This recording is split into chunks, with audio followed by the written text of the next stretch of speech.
Arena because the Predators are in action tonight, taking on the Buffalo Sabres.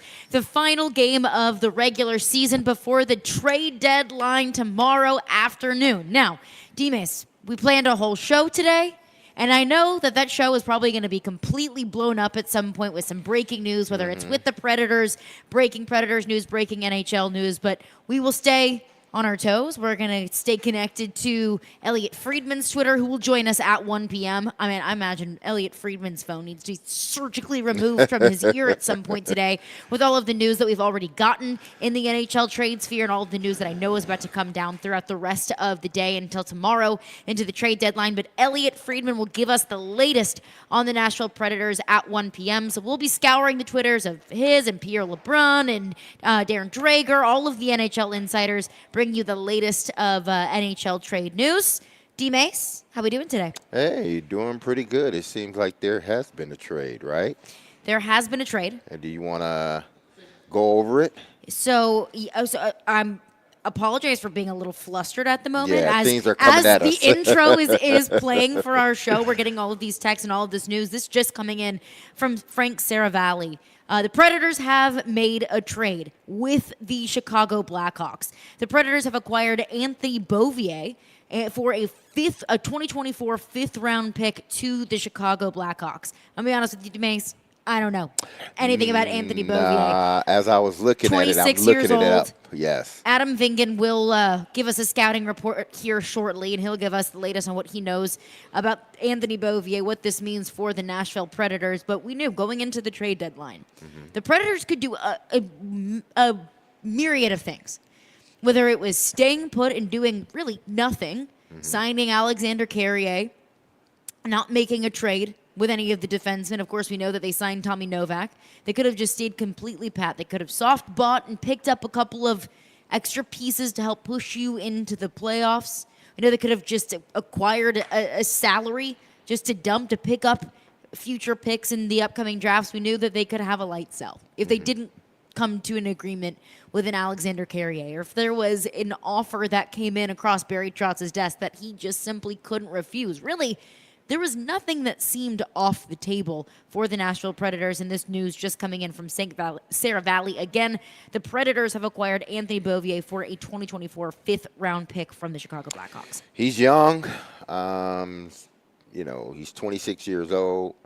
I don't know exactly. It's not like he's a tremendous goal scorer. He has had 21 goals in a season. That was the 17-18 season. And then he followed that up with two 18-goal seasons. So is this just depth, or do they plan on making a move, sending him somewhere else? Or was it just a, sort of a salary thing for the Blackhawks? I don't know. We will get better knowledge of it once we have Adam Vingan, and then obviously Willy, once he joins us for Morning Skate. He will be better able to tell us, the sort of the lowdown on this person or this player, so to speak. What does he bring to the table if indeed he's a guy that factors into this, run from here until the end of the season? Is he a guy that is a futures guy, a guy that they want to see next year as well? So there's a lot of, well, at least for me, there's a few things that I would love to know about this player as the Predators acquire him for a, fifth-round draft pick? For a fifth-round draft pick, so you're not giving up a whole lot to Yeah, get him. you're not giving up a lot. He makes just over $4 million this season, so that, of course, you'll pick up about a quarter of that salary, and then next year he's a UFA. Okay. So this is not a long-term Exactly. investment into a player like this. It sounds like to me if the Predators do decide, and I don't see why not, why they would move on from him, because there weren't any picks that were exchanged from Chicago. This sounds to me like it's exactly what Barry Trotz was talking about, of bringing in a player to help give us a little bit more depth scoring, and us, I mean, speaking from Barry Trotz's perspective, to give the Predators a little extra scoring depth, to give the Predators just a little bit of a push. You don't have long-term investment into him. You have the cap space, even though his salary isn't really overwhelmingly large. Next year, he's a UFA. If you want to move on from him, you can move on from him. And you're not giving up high round picks in order to get him. We know that the Predators have a wealth of picks, but you don't want to just trade picks away just to push it all in the middle for this season, because we know that is the Predators' bottom line, is to ultimately build for the future. But if you have an opportunity to make the playoffs, Barry Trotz said, look, it is hard to make the playoffs in this league. That's nothing to scoff at, and that's nothing to not be proud of and try to go all in for. But of course, all in with an asterisk, because of understanding that we're not going to mortgage our future for the right now. We're not going to mortgage the next 5 years in order to squeak into the playoffs, and then from there you just, fingers crossed, hope and pray that you can make it past the first round. So this, to me, it's low investment. You didn't have to trade a whole lot to get him, and you're getting a guy who's a depth scorer. Yeah, basically. All right, so we'll continue to keep everyone updated with all of the craziness and the madness that will come with today. There's also a little bit of news coming out today from Pierre LeBrun. Predators listening on pending UFA defenseman Alexander Carrier. All options remain. Sign him to an extension. They're still talking. Trade it if offer makes too much sense, or he's an own rental. Pending UFA forward Yakov Trenin also generating interest. Doesn't mean that Nashville moves on from him. Honestly, D-Mase, that doesn't sound like anything that we didn't already know. Exactly. I mean, stuff that is being reported now, I think, is stuff that we've talked about or we've known for the last couple of weeks. So unless something, and Barry said it, unless there's something that comes across his desk that it's just a no-brainer, then I think you will potentially see another one of these small moves and nothing big. Yeah, and if you look into what Pierre LeBrun is saying, the only thing that really I have learned from this, I believe, because Barry Trotz is telling us all of those things, that he wants to sign Alexander Carrier, that he wants to keep this team as a whole unit. But if somebody comes across with a great offer that you simply just cannot refuse, you're going to take it. Yeah. But the only new thing I think that we're learning here is that the deal for Alexander Carrier, at least from this report from Pierre LeBrun, which came out at 8:45 this morning, the deal's not quite done. Okay. You have until tomorrow to sign a deal with Alexander Carrier, or you can hold on to him, potentially lose him over the summer when he becomes a free agent. I don't know how Barry Trotz views that. If it's, I don't want to lose you for nothing, so if we can't come to a deal by tomorrow at the trade deadline, then I'm gonna have to trade you for the best offer available, or we'll go ahead and keep you and we'll continue to have talks about extending your contract into the summer. We knew that for Tommy Novak, he wasn't going to lose Tommy Novak for nothing. How he feels about Alexander Carrier, we'll see. But no deal quite done yet with pending UFAs, both Yakov Trenin and Alexander Carrier. A lot going on today. We'll keep everybody updated with all of the latest from the NHL insiders. Again, Elliot Friedman, 32 Thoughts Podcast and Sportsnet. He is the insider of all insiders. If anybody's got the scoop, the gossip, the tea, Elliot Friedman has the tea, and he will join us at 1 p.m. on this trading deadline eve, as I'm going to call it. Yeah. All right, so Predators, as I mentioned, in action tonight, taking on the Buffalo Sabres. And D-Mase, before we get back into NHL trades, because today is going to be a lot, I want to touch on a couple of NFL-related things that I've seen come out over the past couple of days. And it's not just NHL trade season day or season. It is NFL draft season. Yes. It is mock draft season. And this I thought was interesting because, of course, we see mock drafts from Mel Kiper and Dane Brugler and Daniel Jeremiah and all of the NFL draft gurus. This was an interesting mock draft that I found in The Athletic. And Mike Sando put it out, but he polled 10 NFL executives to do a mock draft of the top 10. So this isn't Mike Sando's mock draft. This isn't Mike Sando's opinion or perspective. This is Mike Sando reaching out to executives across the NFL, say, hey, 1 through 10, give me your mock draft. And it's a combination of all of the insight of the mock drafts that these NFL executives gave back to Mike Sando. So at the top, really no crazy surprises there. 1, Caleb Williams to Chicago. Groundbreaking. I think we all expect that to happen. Exactly. Minus 10,000 odds on that one. 2, this is interesting. Washington taking Jaden Daniels. I think most mock drafts that we've seen have Drake May going to Washington at 2. Washington Commanders taking Jaden Daniels at 2. Drake May going to the Patriots at 3. Interesting here, Arizona Cardinals skipping on Marvin Harrison Jr., taking Dallas Turner. And I'll just go ahead and go to 7. Tennessee Titans. So the Chargers in this mock draft from Mike Sando polling 10 NFL executives. The Chargers take Joe Alt. The Giants take Marvin Harrison.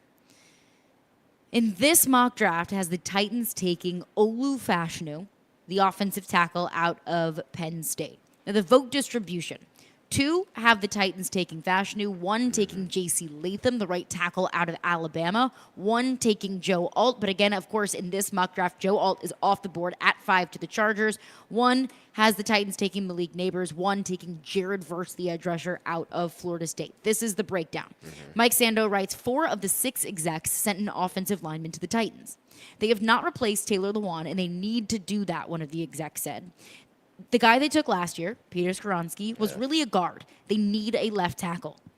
Truest statement I've ever heard. Yes. The lone exec sending a defensive player to the Titans did so based on what he knows about Tennessee's GM, Rand Carthon. I think they go with the best pass rusher, this exec said. Rand would probably rely on his 49er days, probably take Verse. I have not personally studied Verse and Turner enough to have a strong opinion. Of course, Dallas Turner, the edge rusher out of Alabama. But that is my gut based on what I have seen. Initial reactions to the Titans taking Ola Fashanu in this mock draft from Mike Sando, and this take of knowing Rand, I think they probably take the defensive guy. I can't, and I know Dallas is climbing up the charts. And not Dallas, the Dallas Cowboys, but the actual player. What did he run in the 40? I think it was a 4.4 something around there. So he's climbing up the boards. I'm sure on people's mock drafts or big boards inside a building. So, but I can't see the Titans, calling an audible and taking an edge rusher, even though, edge rushers are a premium, but they have one of the best edge rushers in the National Football League in Harold Landry. Now, we started to see Harold come back into form last year. Do you think he's one of the best in the NFL? I think he is. I think he did. Had he not gotten injured, I think you would have seen. Because you got to understand, this dude, he was coming off a season in which he had double-digit sacks, and they paid him a big, hefty sum, and rightfully so. Then he comes back before the season even starts. He gets hurt, spends the season out. Then he comes back the next following season after having set a season out, and he still has double-digit sacks.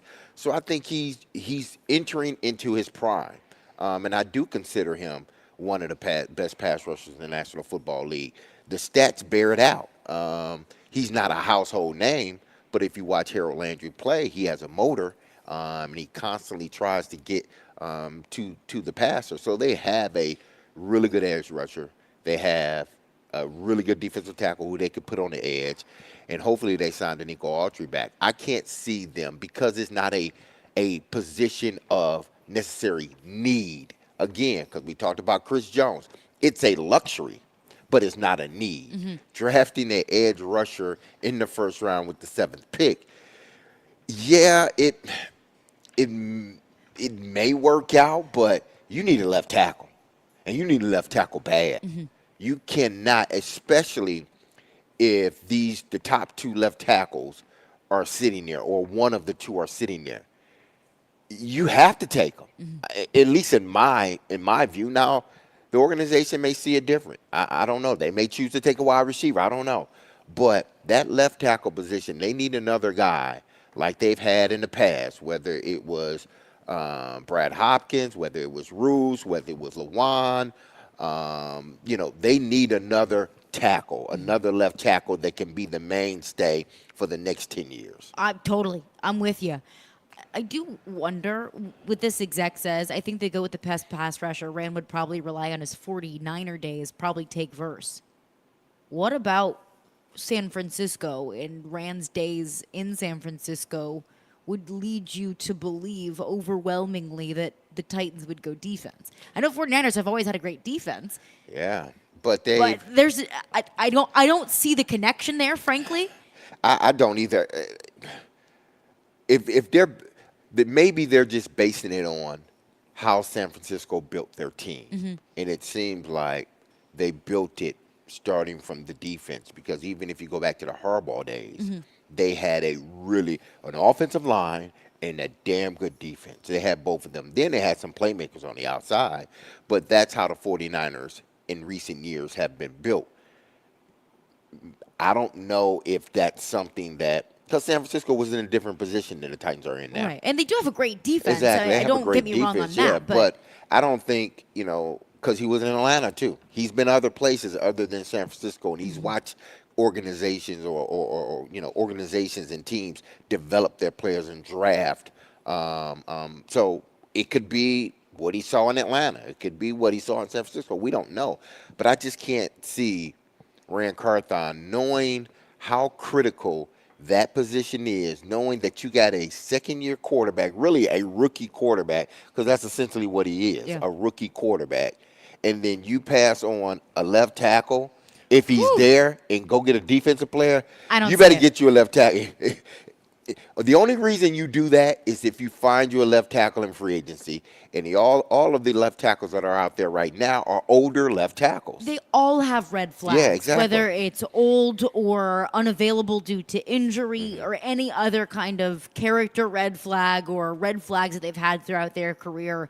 And that's the difficulty with free agency, right? You're never going to have a perfect prospect in free agency because if they were a perfect prospect, they wouldn't be free agents. They're either too expensive or too old or not good enough or there's just something often injured, whatever red flags might be there available. So, I mean, and there are years where you can find a good left tackle in free agency and you're going to have to pay for him, but it's okay, that's a good option for us. I don't know if I see that available for the Titans in free agency in this offseason, so I'm with you. But here's the one thing that gives me pause. When I read out, and this is Mike Sando's mock draft that he polled 10 executives. So this is just a mock draft. This is not how it's going to go. But let's just act in pretend land. This is how the first round goes. Caleb Williams 1, Jaden Daniels 3, Jaden Daniels 2, Drake May 3, Dallas Turner 4, which I don't see the Arizona Cardinals passing up on Marvin Harrison. But we're living in pretend world. Joe Alt 5, Marvin Harrison 6. The Titans take Olaf Fashanu at 7. Is there a name in there that you didn't hear me say? Say that again. I'm thinking Malik Neighbors. That Malik Neighbors. Yeah, but I was top thinking 7. I was thinking and Roma Dunze. Oh, Roma Dunze, yes. I was thinking Roma Dunze, not Neighbors. Only one of those receivers were off the board. The Titans take Olaf Fashanu at 7 in this mock draft, of course, polled by 10 executives in the NFL by Mike Sando. Well, and I'm looking at, apologies for interrupting. No, go ahead.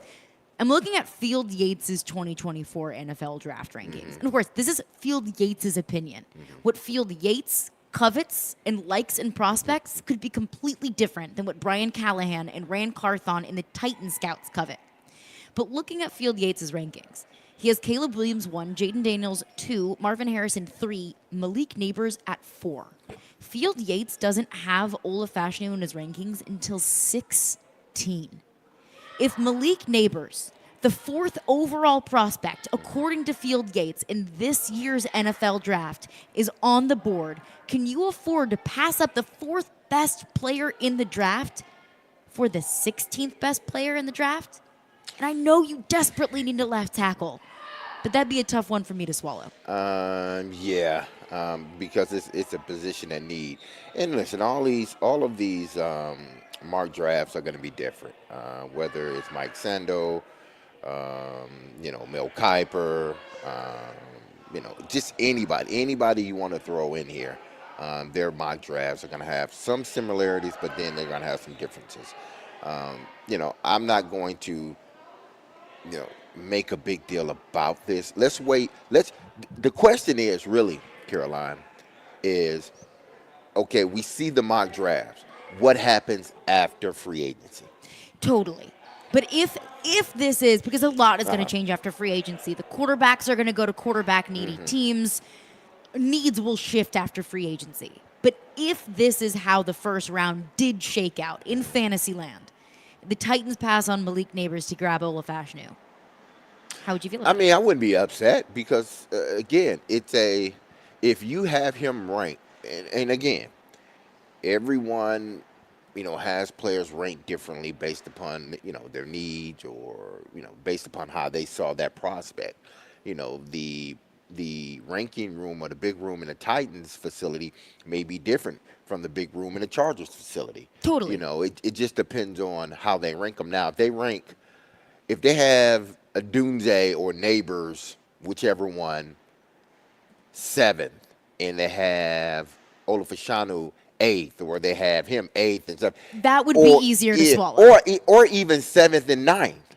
If they're not that far apart, then okay, I'm still getting the second best left tackle in the National Football League. In this year's draft, I would be willing to take the ninth best player with the 7th overall pick because it Exactly. is such a position of dire Absolutely. need, and there's not another obvious path to filling that position. Totally 100%. But if it's like Field Yates has it ranked, Malik Neighbors at 4 and Ola Fashanu at 16. yeah, that you have to. That's a big difference. Yeah, you would have to. You would have to convince yourself that if you're going to take Olafashanu, you got to convince yourself that that's the right pick, no matter where he's ranked. He's still ranked in the top 20, but just because the receiver is ranked 7th or 6th and the offensive lineman is ranked, 16, doesn't mean we can't take him. Now, if he's ranked 16 and there's like other offensive linemen in there as well, then okay, no, we gonna have to talk about this. Yeah. But if because it's a player in need, and this is from many's mock draft, he is the second best left tackle in this year's draft. Draft, so you draft him. To me, you draft him. Now, people are gonna say, well, why didn't you take a Dunze or Neighbors? Well, I understand that, but this is a player of need, and we got him ranked as. They may have him ranked higher than that, but just for this argument, Phil Yates have him ranked at 16. Well, he's still the second best left tackle, and he's still a top 20 player. Now, yes, he's at 6, and yes, we may get the production out of him that we want, but at 16, we still feel we will get the production out the offensive lineman that we need. They need a left tackle. Yeah. They don't. It would be nice if they went and got another wide receiver, because eventually I think they're going to need one, because D-Hop is going to be segueing out of this pretty soon. So they're going to need someone to place in his spot once he leaves. I still can't get past, we need a left tackle. I know. And they need it desperately. And he's ranked by many as the second best left tackle in this year's draft. They need a left tackle desperately. And I don't see a left tackle out there other than in the draft that is going to be as impactful as a player as you need. Like, you need a left tackle. Like, you need to protect Will Levis. You need help desperately at that position. But don't be surprised But if Malik Neighbors ends up being the next Justin Jefferson and Jamar Chase, but dagger then to the heart. If the tackle turns out to be the next, I don't know, Jonathan Ogden or Tyron Smith, one of these big, Jordan Mailata. Yeah, exactly, one of these tackles that have just dominated for years. Then okay, we didn't get him, but we sure enough got somebody that's going to protect our quarterback for the next 10, 15 years. And if you take the 16th best player with the 7th overall pick, you better hope that he's your left tackle the next 10 to 15 years. He needs to hit, but I mean, I think you can get away with it. There's going to be a lot of tricky things in this year's draft. It never goes the way that we all planned for it to go. There's always, in those first 4 or 5 picks, 6 picks, there's always a curveball thrown, and it seems to throw off the draft just a tad bit after that. 615-737-1025 is the phone number. We'll get your thoughts on that. Also, we had some breaking news at the very start of the show. The Nashville Predators have made a trade. The Nashville Predators have sent a 5th-round pick to the Chicago Blackhawks in exchange for Anthony Beauvier. Adam Vingan, our official NHL insider, has given me a full scouting report and breakdown of what the Predators are getting in the former Chicago Blackhawk, Anthony Beauvier. We'll get into that coming up next. We'll get into your phones. Caroline, Willy, D-Mase, 102.5, 106.3 The Game.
Caroline, Willy, D-Mase. We're broadcasting from the Spring Hill Heating and Cooling Game Nashville studios, keeping your home feeling comfortable all year round. And today, our Game Nashville studio is Barrel House at Bridgestone Arena. Predators taking on the Buffalo Sabres tonight in the final game before the NHL trade deadline coming up tomorrow afternoon. And although the trade deadline is tomorrow, the Predators have already gotten in on the action. The Predators have traded for winger Anthony Beauvillier from Chicago. The Predators get Anthony Beauvillier in exchange for a fifth-round pick sent to the Chicago Blackhawks. And I'm going to be honest. I don't know anything about this man.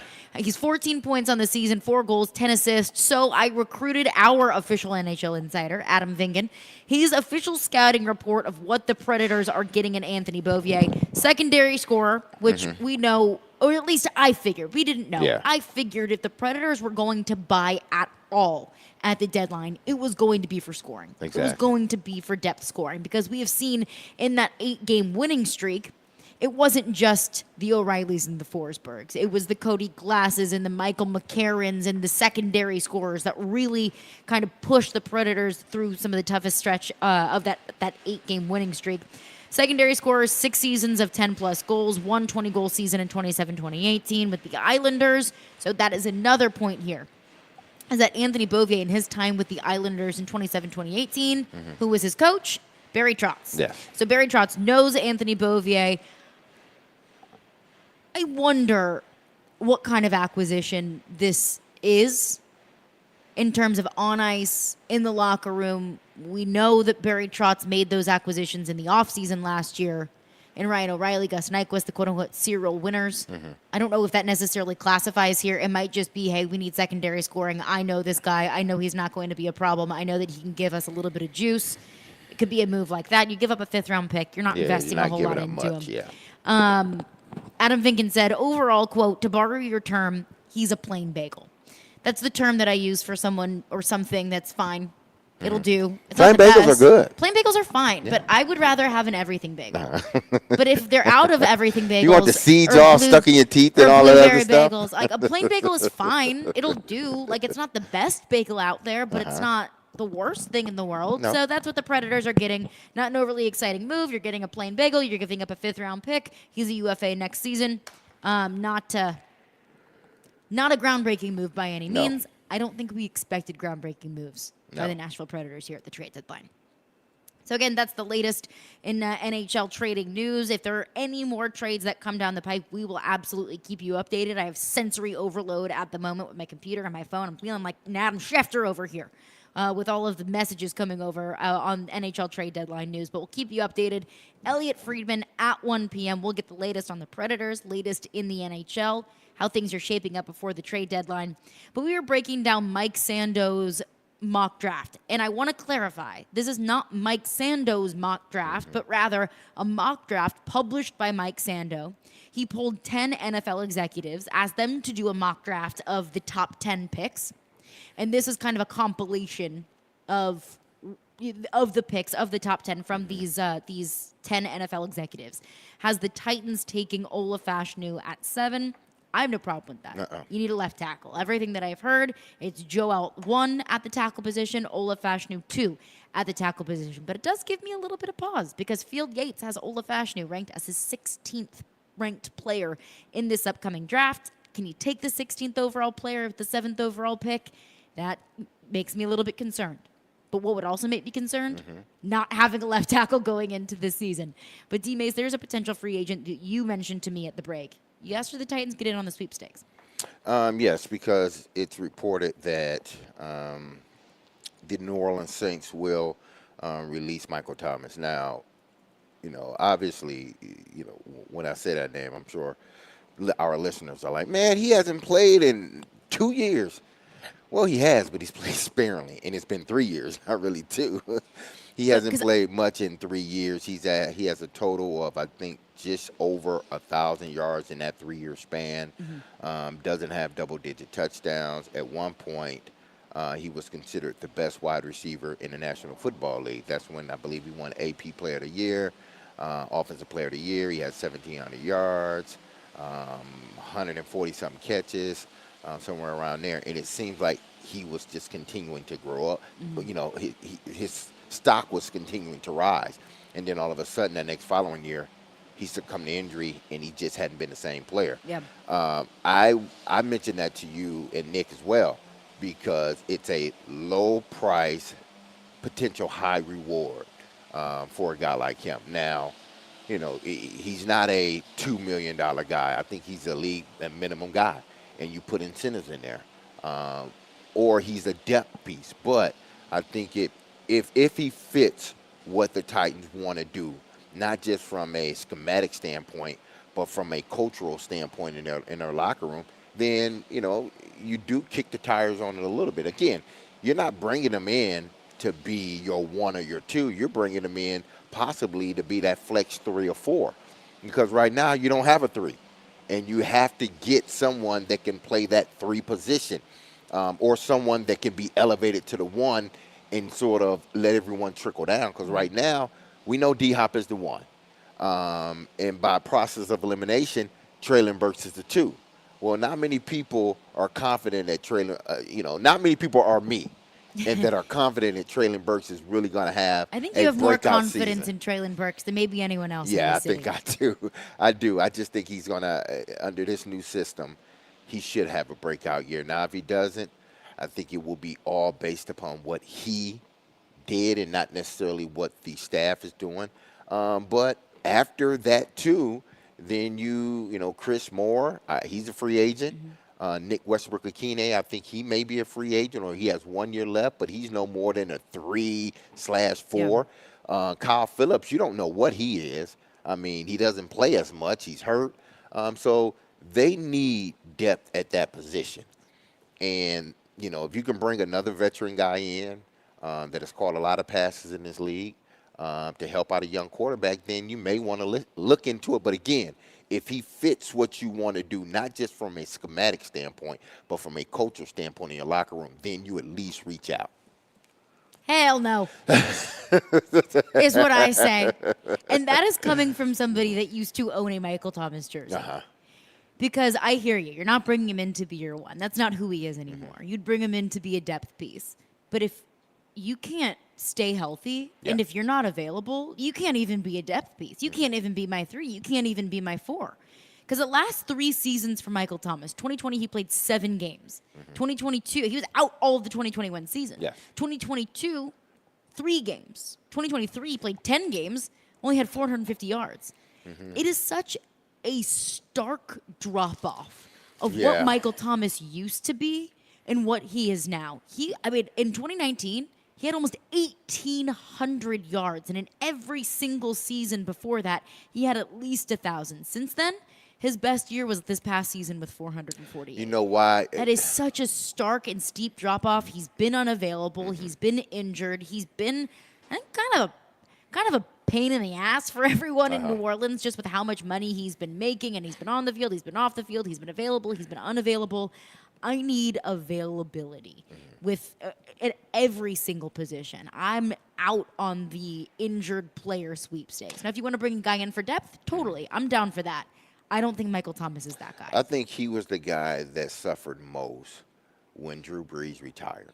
Yeah. Because, Drew Brees, he was Drew Brees' guy in the passing game. And when he got hurt, then Drew Brees leaves, he's the guy that suffers because now, whatever quarterback they choose to bring in, they haven't built that rapport with him. Why? Because he's been injured. At least, Drew had, his first 5 or 6, 4 or 5 years with him, and he was on the field those 4 or 5 years. The last 3 or 4, he hasn't been on the field as much. So, a depth piece, if he can stay healthy, but that if is a big if. Maybe he's a guy that, because I don't think he'd be a first day guy or a first waiver free agency guy. I don't think he'd be a second waiver free agency guy. I think he's a guy that if someone gets hurt in training camp, that you bring him in. And that's something that I'm sure the Titans, they always got to have those guys on a list just in case something happens. Yeah. And if he's still out there as a free agent, when that time or if that time comes in camp where somebody gets hurt, yeah, you reach out to his representatives and you bring him in for a workout and see how that go. I don't think that hurts anything. He's a guy that has to adjust his game now. He's been often injured. He was never a big speed guy. He was never a hell of a route runner. Oh, He but was he a used to be guy so that good. catches the ball really well and uses his body extremely well. And he worked efficiently in the offense that they had him in. Why? They had him off the ball a lot, motioning, they were getting the matchups they wanted because they felt once he got the ball in his hand, because he's such a big guy, he could break tackles, and he did just that. He used to be so fun to Yeah, watch. but when you don't That develop Sean that other, Payton, Drew Brees, Michael Thomas, yeah, Alvin Kamara offense in New Orleans, but that when you used to be don't, electric. but when you don't fine tune your game, and this is the problem. Yeah. I think a lot of times with receivers, especially when they have success right off the bat. You don't fine tune your game. You don't refine your game. You don't work on those parts of your game that may be a weakness. You're always working on the strength. This is what happens as you start to get older and often injured. You relied so much on your big body and this offense to get you going. Now you can't run as fast as you used to. And now you can't lean on that one thing that would have gotten you separation, and that's route running. So now he's suffering. But again, I go back to, if someone gets hurt in training camp, he could be a guy, if he's still out there, that you bring in for a workout. See, I'm out on Michael Thomas. Also, Tre'Davious White. He got cut by the Buffalo Bills yesterday. Another one that has been consistently injured over the last few years. Both guys that had great starts to their careers and some really great years, but they've just been set back with injury. Even if you pay them veteran minimum, that is still $1 million going to a guy that you don't know is going to be healthy or not. I need consistency and reliability, especially when it comes to depth pieces. And this is why I love, like, not necessarily, I love sports, like commentating or giving your opinions. I loved it 20, 25 years ago, 30 years ago, more than now. Not to say they're not better now. I think they've gotten a lot better. Things have gotten a lot better. You have more information. People are working feverishly to get the scoop, and they're doing great jobs. But I think back then, people didn't use like these words that get players going like great all the time. Like, you really had to work hard for somebody on television to consider you great. Nowadays, you have 2 or 3 good games and you great. You have a good season, you great. You have 2 good seasons, you great. And you could fall off the map the next year, but they're calling you great. That's why I said these kids nowadays, these players nowadays, when they have success so quickly, a lot of times, some of them don't hone in on those other skills they need to tap into, whether it be route running, reading defenses. They rely so heavy at what got them that production that year, and they're hearing all this praise, and they think, I'm good, I just got to go work out. No, you got to hone your craft. You got to do the things that are going to keep you on the top. That's why the guy for me is Mike Evans. Obviously Tampa signed him because he's a consistent baller. That's someone that I say is great. Yeah. Why? Because he's been able to do it for 10 years. Not 1, not 2, not 5, but 10. And Mike Evans is great. And Mike Evans is a great receiver, but Titans couldn't get him. Tampa decided to sign him back, and at least that's a big blow for me because I would have loved to have him here with D-Hop, and he could have been another veteran present for Traylon Burks, I believe. But, they're going to go out and find their receiver. I know they will, whether it be via draft or free agency. I think they're going to have to do both. 615-737-1025 is our phone number. Coming up next, the latest in NHL trade deadline news. We'll also get into your thoughts. Everything's on the table. The latest that we have heard from the Nashville Predators. And the Preds have made a trade with the Chicago Blackhawks. Preds send a 5th-round pick in exchange for winger Anthony Beauvillier. We'll get into your thoughts on that. Caroline, Willy, D-Mase, Tim Hasselbeck in 15 minutes. We're brought to you by Zen Sports. Start earning cash rewards on your bets today. Gambling problem? Call 1-800-889-9789. Terms and conditions apply. Must be 21 or older and in Tennessee to bet.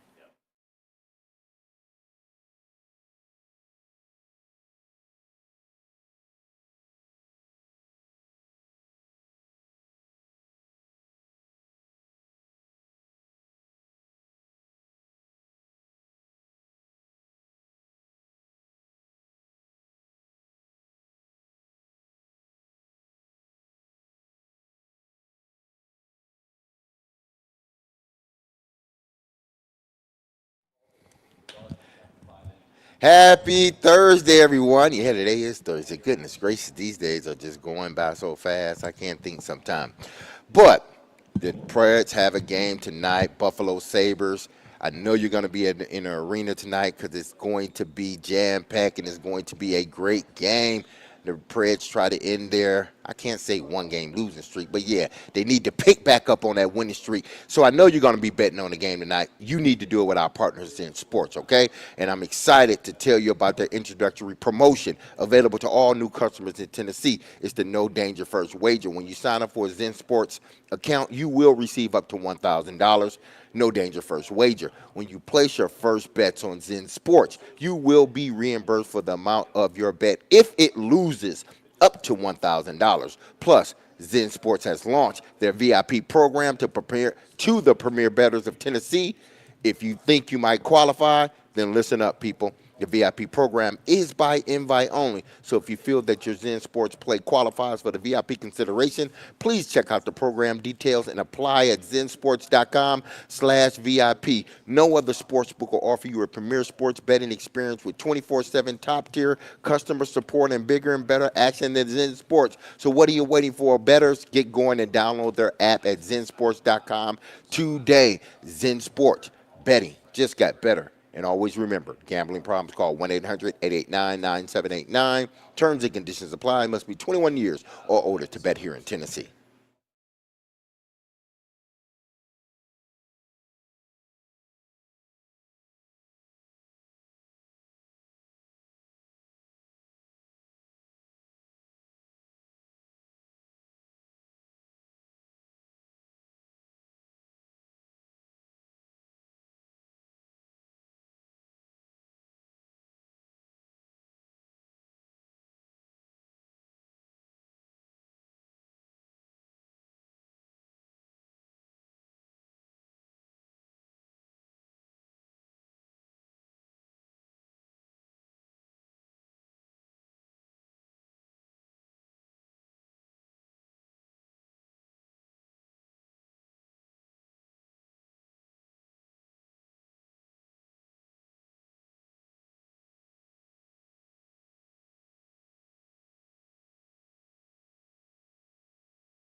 Willy D-Mase. We're live out here at Barrel House at Bridgestone Arena. Predators taking on the Buffalo Sabres tonight.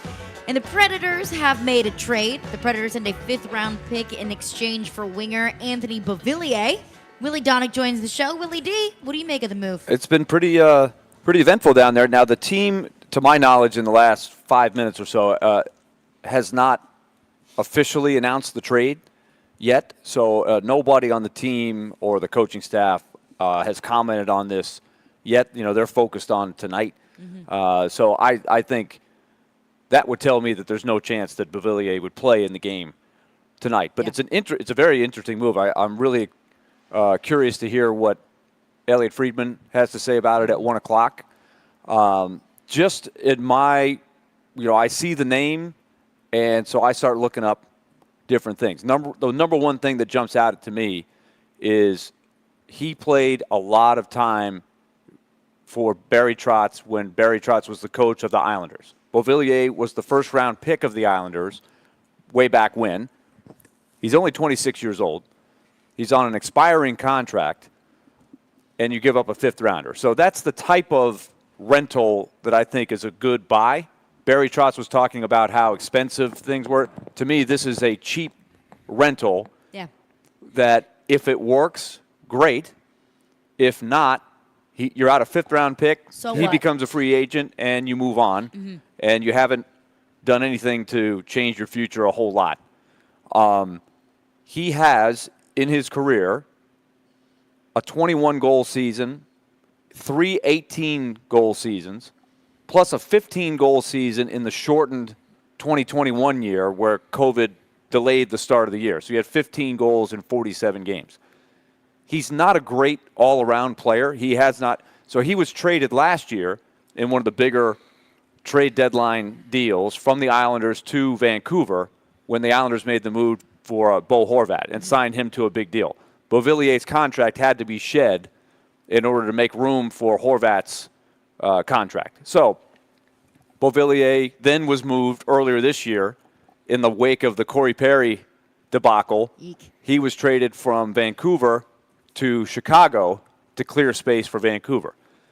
So he's been rotting in Chicago, right, this whole year. He's got 2 goals, 6 points in 23 games for Chicago. He did not really do a whole lot in Vancouver before the trade. He was okay for Vancouver after the trade last year. So last year he had 18 goals between 2 teams. So if you just take a look at the Predators roster, they don't have a whole lot of guys who chip in. So this is total speculation for me of what they might try to do. I haven't talked to anybody on the vision, but remember we talked about Novak and Evangelista. Those are playmakers, right? Those are passers first. They can score some goals, but they're really good passers. Beauvillier is more of a shooter. And that, to me, I can envision him as a left wing, because that's his natural position, being sort of the shooter on that line. And you would sacrifice a little bit because Jankowski is more the security blanket that does the little things, but he's not a shooter-scorer. So Beauvillier could fit on that line. We'll see. But I'm curious what Elliot has to say. But the biggest thing to me that jumps out is Barry Trotz knows a lot about Anthony Beauvillier. Yeah. A lot. And so he must see something in him as a guy that was worth taking a shot at. I didn't expect any bigger move than this. I expected a move like this where it's low commitment. You don't have to give up a lot to get him. If it provides you some supplementary scoring, then great. If it ends up not working out, well, then that's fine. Just move on from him at the end of the season. I don't think that this is any sort of groundbreaking, earth-shattering move. And as you said, if anybody knows him, it's going to be Barry Trotz. So we'll see if and when they finalize this trade, what they end up saying about it. And in the meantime, there's been some interesting tweets. Pierre LeBrun had one about specifically Alex Carrier and Yakov Trenin, 2 guys that that Barry Trotz said some things about on Tuesday with Jared, that they were working on extensions. But obviously those are not done at this moment. And so if they're not done, you still have to kind of keep the door open for anybody to get you hit you with a big trade offer where maybe you have to try to consider it. So that's what Pierre LeBrun's tweet was about this morning. Like, hey, the door's still open. All things are possible here.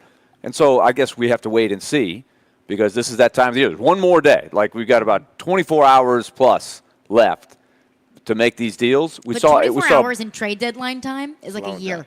Yes, because we saw a lot of deals yesterday. And it seemed like once that Tarasenko deal hit, it started the dominoes going. And by the end of the night, there were about 6 or 7 significant deals. And so that's just going to lead, like, everybody that didn't get that kind of position that they were looking for, now they're going to turn, and I'm sure Barry Trotz's phone is going to be ringing a lot, if we're not a player. But the other thing that Barry Trotz has is that salary spot that he could grab a draft pick or two to park a portion of somebody's salary because they have the cap space to do it. And that's where Beauvillier was probably not an attractive rental for a lot of teams, but because the Predators have the salary cap space they do, they could take that whole contract, and really it doesn't play into anything that's going to inhibit what they're going to do from here on out. So we'll continue to keep everyone updated with any other moves that come out down the pipe. We'll be scouring the Twitters of Pierre LeBrun and Elliot Friedman, all of the NHL insiders. Elliot Friedman will join us in 1 hour. And we have to ask Elliot in an hour, to his knowledge, have there been any house guests in his house that he's unaware of? He said, you could have 3 or 4 people stay at my house, and I would not be aware that they're there or not there because he's so buried in this time of the year. His phone just picturing blurred. Elliot with like full beard, hair everywhere, like stained shirt, just bags under his eyes, wired and attached to his phone. It's that time of year. Elliot Friedman in 1 hour. Tim Hasselbeck, ESPN NFL analyst, will join us coming up next. Caroline, Willy, D-Mase, 102.5, 106.3 The Game.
Willy, D-Mase, 1025, 1063, The Game and The Game Nashville app. We're streaming live on Twitch, Twitter, YouTube, and Facebook Live every single day.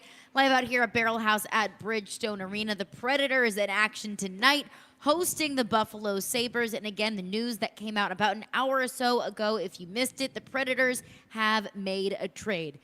The Predators are acquiring Anthony Beauvillier from Chicago, sending a fifth-round pick to the Chicago Blackhawks. I'm sure there's a whole lot more action that is going to come down the pipe here in the NHL trade deadline space. So we'll keep you updated with all of that. Elliot Friedman in 1 hour. And joining us now is ESPN NFL analyst Tim Hasselbeck. Tim, appreciate you for joining us as always. We saw a report on USA Today saying that the Tennessee Titans were one of several teams that had kicked the tires on Kansas City Chiefs cornerback L'Jarius Sneed. Of course, the Chiefs have tagged him, but they said, hey, feel free to go seek a trade. What do you think the going rate will be, the asking price will be for L'Jarius Sneed? Oh, wow. Listen, I think the asking price for an elite corner is going to be, and presumably, what Sneed would obviously want would be, and you say asking price, like, right, to kind of reset the cornerback market. So you're going to pay top dollar on a long-term deal for, one of the better corners in the league. And then, the team compensation and the trade portion of it is obviously, I guess, probably first round plus is what you're probably talking about. And so when you look at that, it's a hefty price tag, but it's for a proven player. And so I think that's typically how those things work. And, unless the player is in a situation where he's just completely adamant about not playing on the tag, which it really usually boils to the point where it doesn't financially make sense for somebody to make that type of demand and actually sit out. But if it's just going to be such discontent that kind of forces your hand as a team to move a player. And so, look, I don't know if that's the case or if that's where it's headed with Sneed, but I would think that all those other pieces would have to be in place for a team like the Chiefs to make a move. First-round pick. Woo. Woo. I think, look, I don't know, but, it feels like that's what it would be. Right? Yeah. You had an elite corner that's still relatively young, and – you have him under contract for at least a year. So, I would think that's what you would want. I'm sure that's going to be Kansas City's asking price. Hey, you want an elite corner, you're going to have to pay for it. Tim Hasselbeck is with us, kind of looking on the defensive side of the ball. Christian Wilkins was not franchise tagged by the Miami Dolphins. I saw a projected contract to be around $17 million per. That feels low, Tim, for a defensive tackle of Christian Wilkins' caliber. I don't think he's going to get $30 million Aaron Donald, Chris Jones money, but that is one that I do believe that the Tennessee Titans should be kicking the tires on. What kind of player would the Tennessee Titans potentially get? Should they kick the tires, and what do you think the going rate for Christian Wilkins would be? Yeah, listen, if that report is out there, chances are, that it's probably relatively accurate. I would not think that was a team link or leak or speculation on the contract, just because of how things are playing out in Miami with that. And so with that, you would have to guess that that's maybe an agent leak. And so my guess would be that that's maybe the range-ish, and obviously the details of it, but I think he's a really good player. I think as you look at interior defensive linemen, guys that can impact the game, I think he's on a pretty short list of somebody that does that. So I would think that the market would be strong for him. And look, he might be in a situation where, he's letting things play out a little bit with, with what else happens, like with Chris Jones or, other guys at that position that may be up, that may be signing deals. It maybe makes sense for him to have a little patience through the process of it to see where the market goes. We'll talk with Tim Hasselbeck, ESPN NFL analyst and head coach of the Innsworth Tigers. First, I want to congratulate you on hiring your brother Matthew Oh, yes! to be the OC. But this is what I Congratulations, want to this is what I want to know before I get into my question about the draft. So, is this the beginning of like the Tim Hasselbeck tree? Are we going to be talking about the Tim Hasselbeck tree? Ooh. here Oh, pretty wow. soon? Once you guys win about 2 or 3 championships, is Matthew going to be looking to take over somewhere else? And now we've opened up the tree of Tim Hasselbeck? I mean, I'm, as my dad played for Bill Parcells, and so because I think if you're not concerned about adding really good coaches around you, and then understanding that they may leave to go be successful somewhere else, and then also knowing that there are a lot of guys out there that know a heck of a lot more than me, and so I'm good with those guys.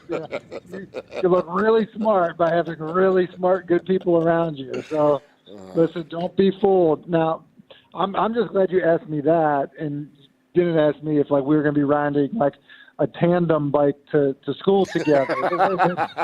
Yeah, you don't live too far from it You now. pack each other's lunches, Tim. Exactly. That would be. Imagine the social media. Imagine the social media for that. Who's going to pick up who? Does Matthew come and pick you up, or do you pick him up? When Rex and Rob Ryan were coaching together, they rode a tandem bike to training camp one year. I forget where it was. That is precious. And so when Matthew joined ESPN, they were like, hey, let's do a little spoof like the Ryan brothers did and have you guys ride a tandem bike. And I don't know how it happened, but somehow I ended up on the back. There is nothing worse than being the guy riding in the back on a tandem bike. Because a couple of things happen. One, the guy up front isn't pedaling, so you're doing all the work. And then the guy up front steals. You have handlebars when you're in the back that don't do anything. So it's it's the most helpful, demeaning spot to be in. So, so if we ever did that again, no, I got shotgun. I'm Well, congratulations on the hiring of your brother to be the OC over there. I know you guys will put together a really good team and ultimately win a championship there, multiple championships.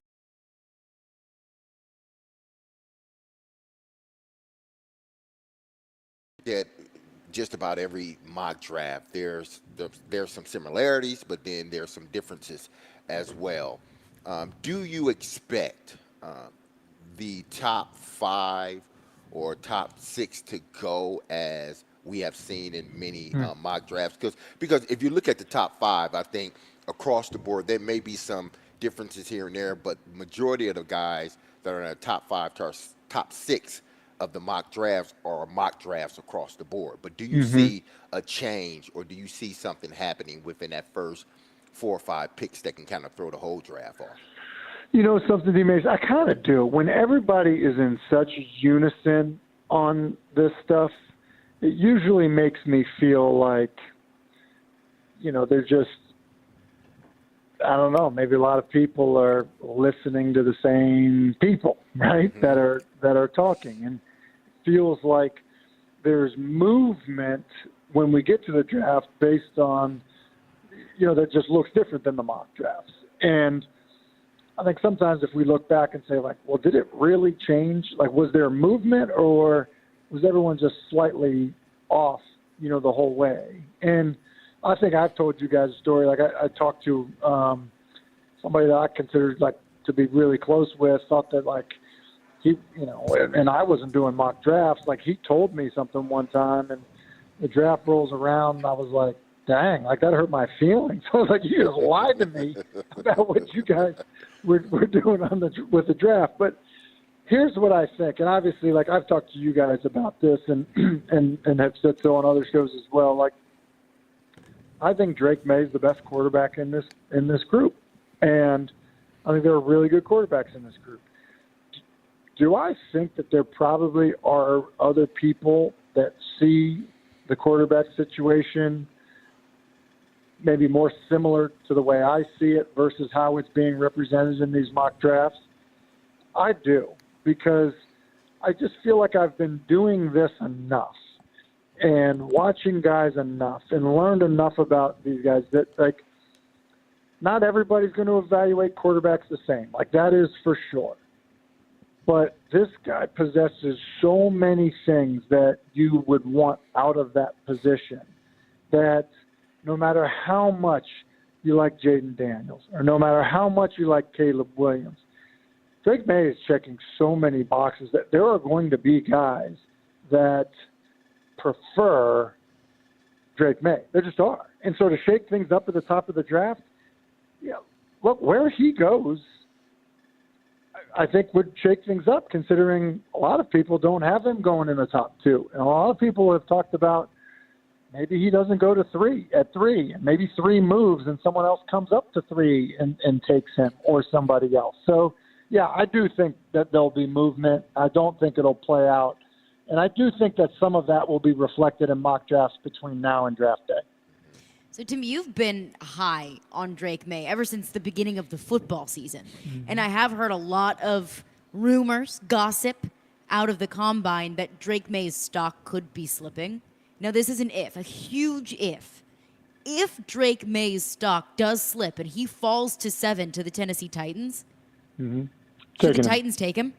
100%. 100%. I'm telling you what, if his stock is slipping at the combine, I'd like to know what for. I mean this, like in terms of like, I mean, so size, athleticism, arm strength, and then the interview process. You guys, I've had, I called his first start, and I've called his, I guess it would have been his last game against NC State this past season because he didn't play in the bowl game. I had him a number of times, had him in production meetings a number of times. He's going to be super impressive in the interview process. So to me, when I hear hey, his stock is dropping, that feels like it has to be smokescreen to me. It has to be, because I've sat there and I've experienced what the interview process would seem like with him. And I don't think that there are going to be teams that walk away from interacting with him and think that guy can't be a franchise quarterback. I don't think that. I mean, that would be the most unlikely scenario that I could imagine. So to me, Caroline, I really feel like, maybe like it happened to C.J. Stroud, where it seemed like there were bad reports leading up to the draft, and maybe that's why he didn't go as high as many people maybe thought that he could have or should have. So that's what that feels like to me. If that is what the buzz is. That is interesting to think back on all that stuff about Stroud right before the test. The Nashville-based guys, the S2. That was quite the firestorm, and it did not. It seems crazy to think that happened because of how well Stroud is playing. But let me ask you about another guy, Tim, because this is another thing that people start speculating is when there's always a quarterback that shoots up the board. I know you didn't see him as closely as you saw Drake May, but what do you think of J.J. McCarthy as a pro prospect? So here's what I would say about McCarthy. I think McCarthy's physical ability and athleticism is first round talent, right? I think that he's weathered the storms of competition, being at Michigan with other good players, playing in that environment that is absolutely that is a plus in a big way. I've talked to you guys a lot about how much football have you played, what's the environment been like that. That's a really good aspect to the evaluation process of J.J. McCarthy in his favor. And I think that there's also a competitive and mental toughness about him that is something that everybody would love, that I think oftentimes probably gets overlooked a little bit in this process. Now, I would say, do I think that as a passer that he's had moments of inaccuracy and that make you say, there are other guys I just feel like in the passing game operate more efficiently, I would feel that way about him. Now, in fairness to that, well, he didn't play in an offense that, was conducive to, hey, if you missed a throw, you had the ability, 7 more times because of how you played offense to come back and, to come back and make 3 more plays to make up for that miss. So I do think that there's an element of that, in fairness to him, like when you miss a throw, like, hey, can you come back and do that? Where like Caleb Williams had all kinds of chances like that. So, Tim, one more for you. What do you think is next for Russell Wilson? And if you're out there and you've seen what's happened, right? It's been so loud. It just didn't fit all these bad things you heard about Russell Wilson to the point where, like, you're trying to remember back in the day where he was like the model guy playing for winners and winning a Super Bowl, almost winning a second straight Super Bowl, which is rarefied air. So what do you see from him going forward, and what's he worth? So I think he might be done playing football. And I said this a while back. And here's why I say it. At the end of this season, if he literally sits on his couch from today to the end of the season, he will have made $300 million playing football. That would put him as the 4th highest earner in the history of the National Football League. Okay? So my question is, why would Russell Wilson go sign with the Steelers for league minimum, make $1.1 million, and not have the financial security of, hey, if you're not playing well, we can't turn on you, and just decide to bench you and go play, Kenny Pickett or someone else. So I just don't know why. Like, I don't know that he'll take that chance. I don't know that he would do that. And some people say, well, we're going to find out how much he loves the game. I think it's more than that. I think you can love the game and say, like, I might be putting myself in an embarrassing situation. So guys that have been to the top of the mountain the way that Russell Wilson has been to the top of the mountain, that have made that kind of money, they don't sign places to, like, compete for a job. They just don't. Like, I don't, like, find someone who's done that in the history of the NFL. Like, I don't know that there is one. Yeah, I can remember Cam Newton's, disbelief, really, when he was cut by Carolina, and there weren't teams lining up for him to start, and he ends up in New England. That's a little bit similar, right, of what Russell Wilson might be facing. Well, it is, but it's even worse because at least New England had the chance to sign Cam. And when you looked at the financial obligation on your team, you thought, well, they're paying them, they're guaranteeing him this much. There is not another quarterback on the roster that's making more money than him. And so for that reason, he's most likely going to be there. And the difference is, for Russell Wilson, is like, let's just look at some of the scenarios. Again, Pittsburgh. Like one, I don't think Pittsburgh's going to say, hey, you're for sure our starter when the Kenny Pickett experience isn't really that far along. So I think there's that situation. When you look at Atlanta, you say, okay, well, there are other guys in Atlanta that they've invested in some. So if you don't play great, then you're only making 1.1 on veteran minimum. Like, they can cut you with no recourse, or they can bench you with no recourse. So I just don't know. I'm going to be shocked if he decides to do it. So do I think Russell Wilson is one of the best 32 quarterbacks on the planet? I absolutely do.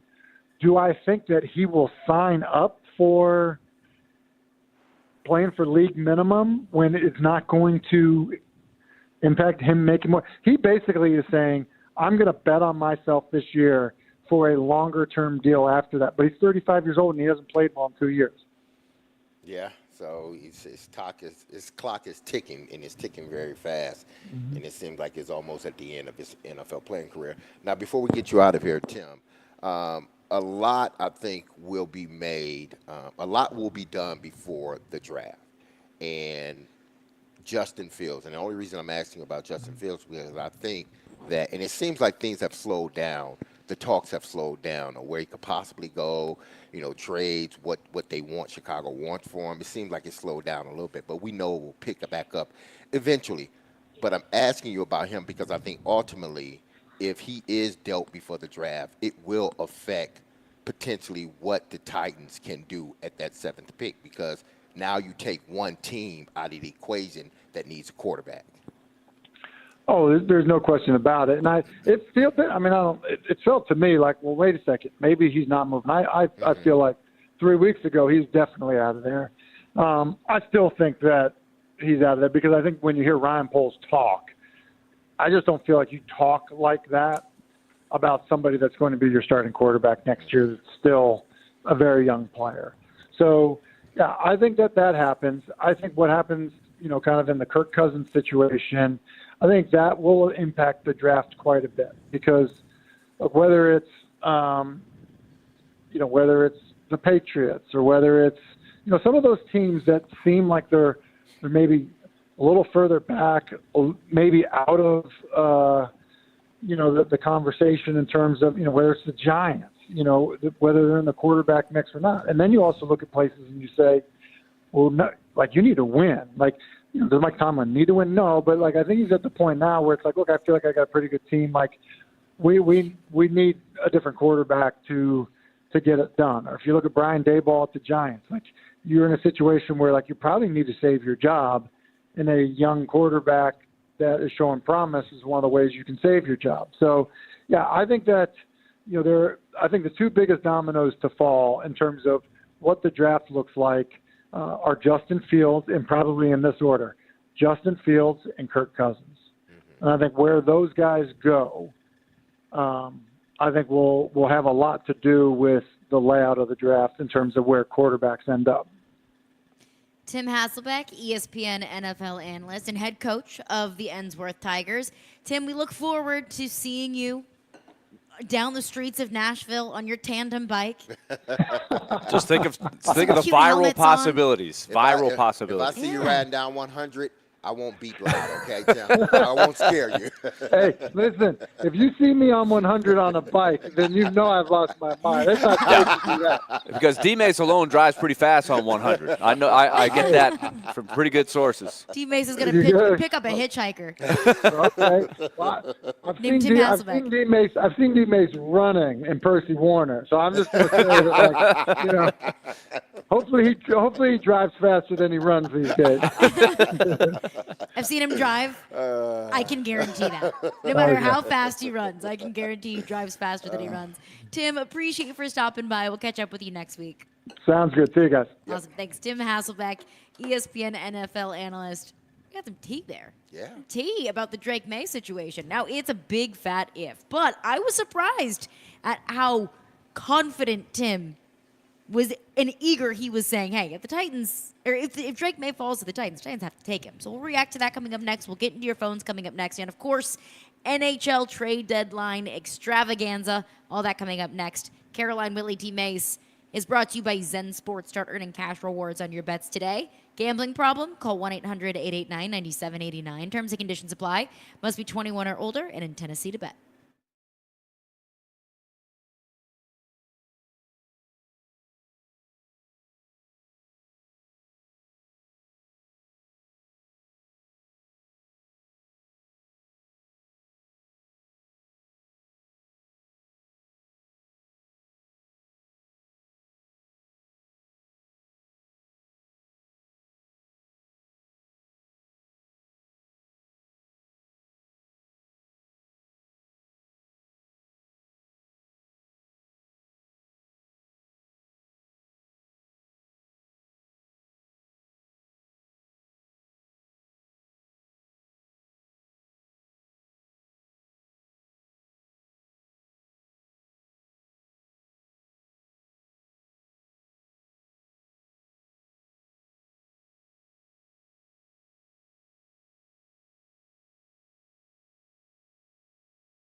So, Tim, you've been high on Drake May ever since the beginning of the football season.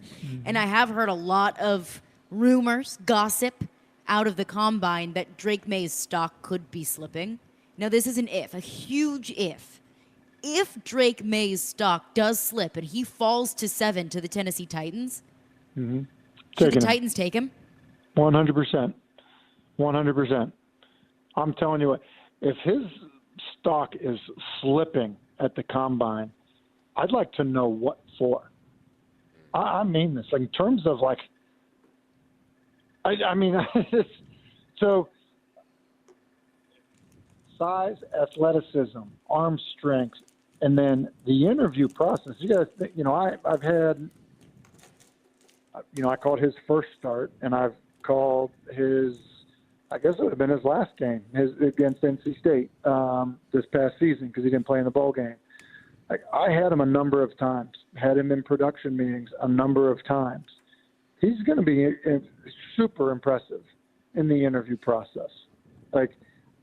So to me, when I hear hey, his stock is dropping, that feels like it has to be smoke screen to me. It has to be, because I've sat there and I've experienced what the interview process would seem like with him. And I don't think that there are going to be teams that walk away from interacting with him and think that guy can't be a franchise quarterback. I don't think that. I mean, that would be the most unlikely scenario that I could imagine. That was Tim Hasselbeck, ESPN NFL analyst on our show. Appreciate him for stopping by in the last segment. Zero hesitation whatsoever from Tim. Hey, in the crazy off chance that Drake May's stock continues to slip, crazy things happen on the day of the draft, and he falls to 7. Should the Titans take him? Zero hesitation, 100% yes, take him. I mean, and not even like you might want to see what you have in Will Levis. Well, the Titans have bigger needs at left tackle and wide receiver, because that's how I would answer that question. 100% take him.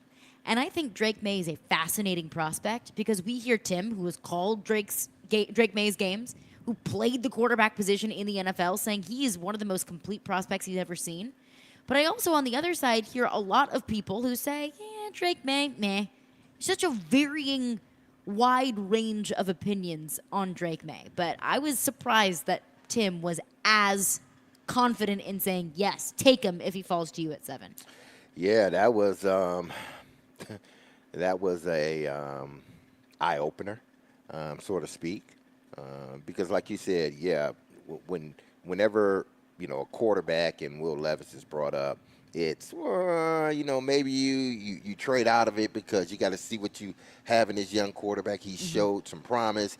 He looked good at times. He does need to develop. The offensive line wasn't good, so get him an offensive line, give him another pass catcher, and then really see what you have. But, Tim didn't go in that direction. He said, listen, if he's there at 7, then you take him. And that would be that's a position that if I'm the Tennessee Titans, I don't necessarily want to be in because of this. If you pass on him, say you trade out of that spot, you pass on him, somebody gets him, and he turns out being C.J. Stroud. It's 2017 now all over again. Everybody's looking at you like, what in the hell did you do? You had an opportunity to get one of the top 2 quarterbacks in this year's draft, and you passed on them. Why? To get a tackle? You can get a tackle anywhere. That's what they probably end up saying. But in actuality, you can't get a tackle anywhere. It's like passing on Patrick Mahomes to take Corey Davis because Marcus Mariota was your guy. Absolutely. And that's the dilemma that if I'm the Tennessee Titans, I really wouldn't be in, because you have to sit down and think. Drake May, if it's Drake May or Caleb Williams, but we assume that Caleb Williams is going first. Yeah, he's not going anywhere. But even, let's just say this, any one of the top 3 quarterbacks, Daniels, May, or Caleb, if they fall to you at 7, I wouldn't want to be in that position. It's a tough position. Because if you do what's right, and that's to trade out of that position and get more draft picks, and that guy hit, people are saying, what in the hell did you do? And then that's no longer what was right. Exactly. It may have been what felt right at the time because you believed that you had your young quarterback and you were going to continue to build around your young quarterback. But if Drake May turns out to be the next Joe Burrow, Patrick Mahomes, Tom Brady, you look like an idiot.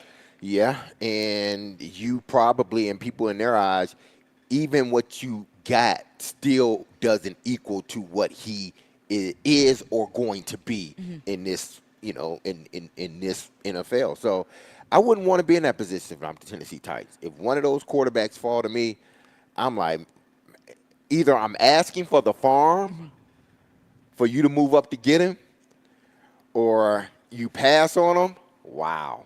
I think you would be in a position to ask for the farm, but Drake May, that was really eye-opening to hear Tim say that.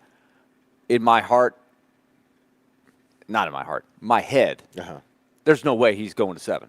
He's not dropping to 7. There's no, I mean, it depends on, Willie, what happens, and we talked about this, what happens with Justin Fields and what happens with Kirk Cousins.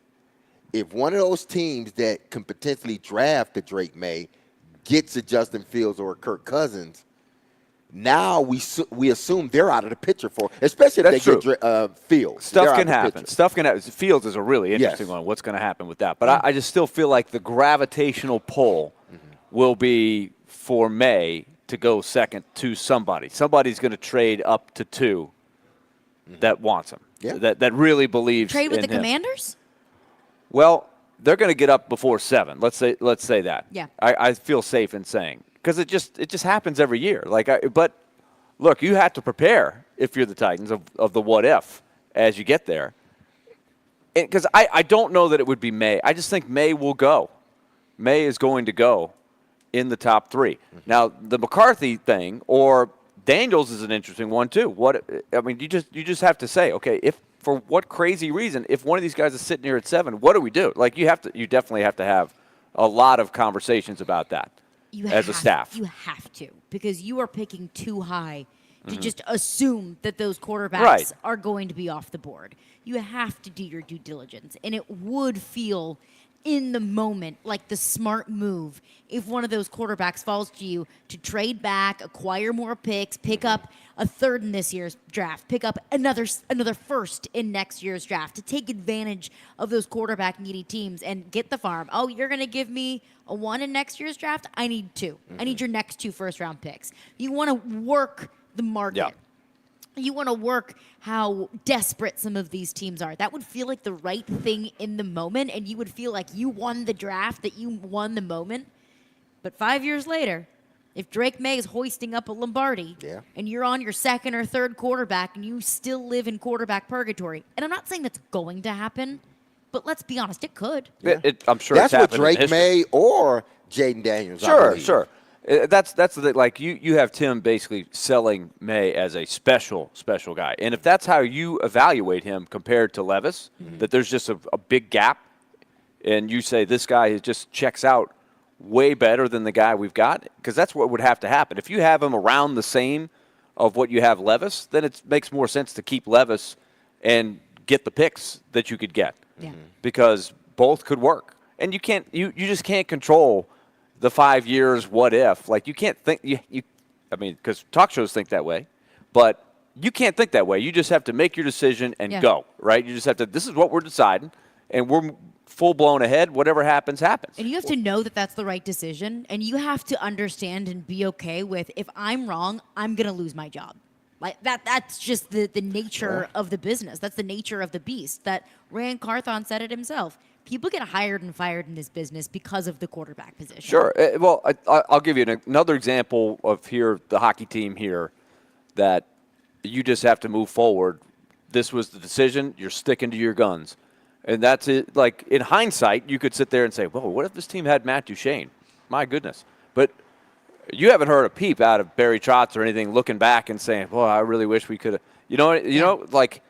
You have to be prepared on that day that could happen. And that's exactly what's happened to Duchene. He has done exactly what we thought he might be able to do. He's playing a lesser role where he's not being counted on as much. He's getting paid double. He's double dipping, and he's having a tremendous year for the Stars. And he's probably going to hit the market again this coming year. But the Predators have made their decision. They've moved on, and there's some good things that have happened as a result of that as they sit there today. And I think that's what you would have to do if you're the Titans to say, oh, man, what if this guy becomes a great quarterback and we pass? I think that's just not smart thinking. You just got to go with it. You got to believe in yourself. Well, I mean, yeah, you have to. I mean, the same sort of situation happened with the Arizona Cardinals many years ago, 2018, where they had just drafted Josh Rosen 13. He didn't look good. Yeah. He may have had some good games in that's there, a good one. But then the next following year, they had a chance to draft a quarterback, and they did. You know, just think had they – I mean, Kyler Murray has been a good quarterback. Can he get better? Absolutely. Does he need to be more mature? Absolutely, and take his job seriously. I think he has now that all of this stuff has been revealed. Yeah. Hopefully Maybe he is calm taking down with the Call of Duty, brother. exactly. You're a starting quarterback in the just NFL. think if they didn't take Kyler Murray and they stayed with Josh Rosen and Kyler Murray goes somewhere else and has a good career thus far, don't you think Arizona Cardinal fans will be looking back and said, you passed on Kyler Murray? Totally. We had Josh Rosen. He's not on our team anymore, and look where we are as a team. There are hundreds of stories of that exact or very similar situations of, oh, what if we didn't make this move that felt a little bit uncomfortable at the time? Where would we be now? 615-737-1025 is the phone number. We'll get into your thoughts on this. Plus, Willie, you bring up the Matt Duchene trade. Well, how smart does Barry Trotz look with the Ryan Johansson trade? Yeah. My goodness. We'll get into that coming up next and some more NHL trade deadline buzz. We'll chat with Elliot Friedman in 15 minutes. Boy, but Elliot's having a chill, calm, stress-free day. We'll chat with him in 15 minutes. Caroline, Willy, D-Mase. Tune into 94.9 The Fan tonight as Vanderbilt women's basketball takes on Florida in the SEC women's basketball tournament. Pre-game at 7:15, tip-off at 7:30.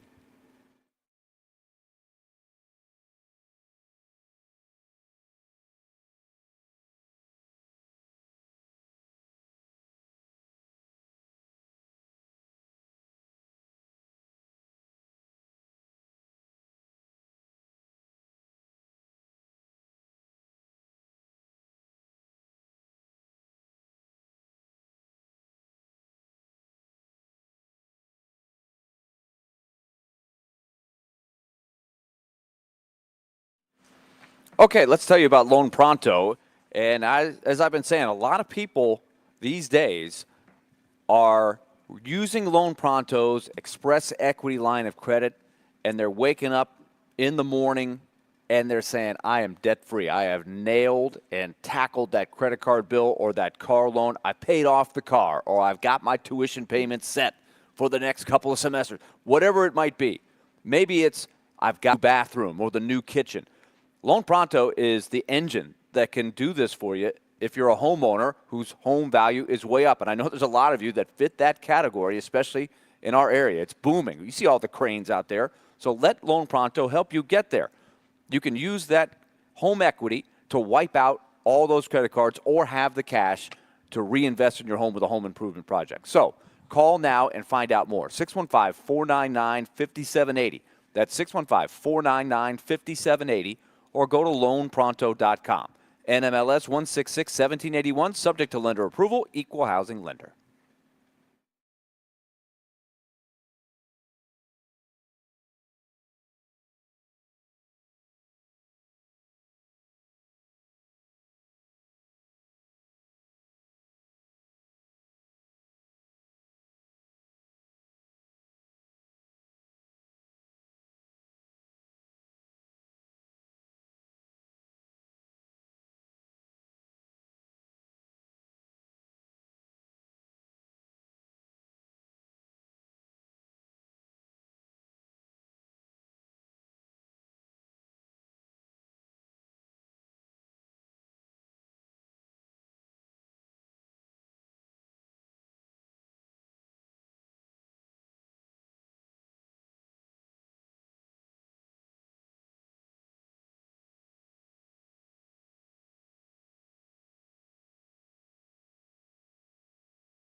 Caroline, Willy, D-Mase. We're live out here at Barrel House at Bridgestone Arena. The Predators hosting the Buffalo Sabres tonight. Last game before the NHL trade deadline tomorrow afternoon. Elliot Friedman of Sportsnet 32 Thoughts podcast will join us in just about 10 minutes, so we'll get the latest on what all the buzz is at the NHL trade deadline. The Predators have been active today. They made a trade with the Chicago Blackhawks. The Predators receive Anthony Beauvillier, left winger from the Blackhawks. The Predators send Chicago a 5th-round pick. This feels to me like a low-risk kind of move. If he adds a little bit of offensive firepower to help push you over the edge, to get into the playoffs, to compete in the playoffs, great. If he doesn't, it's a 5th-round pick. You move on from him at the end of the season. He's been in the Eastern Conference most of his career. He did get traded to Vancouver at the deadline last year and then got traded to Chicago this year. But I'm trying to envision, he's played plenty of games against the Predators, but what I also wonder is, how does his game fit the Brunette system, right? The up and down, create a lot of odd man rushes. Is that something he could flourish in? Because that is also part of the equation here. But I know this, as we were saying, and Barry Trotz would know. Yeah. And that's because all you can do is speculate how a guy's going to fit in with a new team. This is a tight-knit group, right? That's what he's going to have to. Like, I'm sure that team right now is like, oh, okay, you better earn your way in here. We got a good thing going right now. We've had the same lineup. This will be the 10th straight game tonight where there's not been a single lineup change. So that's one thing to think about. But the Bruno effect is real. We've talked about it. They create a lot of offensive chances. They don't have a lot of offensive finishers to turn those chances into goals. And so if Beauvillier could be a little upgrade in that area. What line do you think he would play? Well, that's, if indeed. I envision, we talked about this before when Tarasenko's name came up. Yeah. If you have more of a shooter with Novak and Evangelista, and you didn't have to sacrifice defense, right? Because those are offensive-minded guys, right? That you're going to try to start in the offensive zone. You're going to try to put them in as many offensive situations as you can. You can control that at home a little bit more because you have the last line change. On the road, as soon as you see that line go out there, the other team's like, let's get the let's get the big weapons. Let's try to exploit them defensively. Yeah. So it's harder to control on the road. But, like, if I'm in that locker room, you're like, okay, you better bring something to the table and earn this because Mark Jankowski's done a really good job with those two guys. But I can see Beauvillier being the shooter with Novak and Evangelista creative, more playmakers than finishers. Although it's not like those guys can't score, right? But they're also hockey IQ guys, right? They can set up a shooter in places where he could score. That's just my vision, but that's not me talking to anybody about him right now. And we said this during the break. Anthony Beauvillier is a guy on an expiring contract who has got to be thinking, man, isn't this great? I get out of Chicago. Thank goodness I'm away I from will this do truly anything. horrendous team. He might walk from Chicago to get to Nashville to get here because he's trying to save his career. He's trying to get that. He's 26. He's at a huge crossroads. Yeah. That next contract doesn't look like it's going to be for a race, right? He hasn't outplayed that contract. He's been okay. He's going to have some market value, but if he could have a big impact in the last couple of months, that could help his value on the open market. I think it's good for both sides. Yeah, he's going to be a motivated guy coming in here. It feels like to me, for the Predators, low risk, and I'm not going to say high reward, but I'll say low risk, reward. And then possibly for Anthony, and if it doesn't, who cares? Yeah, move on. He'll be one of the Black Aces skating with the extras, and you're like, who is that guy? Oh, that's Beauvillier. Yeah, I remember that name. Remember they traded for him, and he didn't really do anything. But you're no worse off, right? He's there. He's a veteran. He's played a lot of games. It's a 5th-round pick, and for him, he gets out of Chicago. And I think, I think anyone not named Connor Bedard would take that opportunity. I think Connor Bedard would take it if he could. All right, it is NHL trade deadline eve. I think the busiest man in all of the American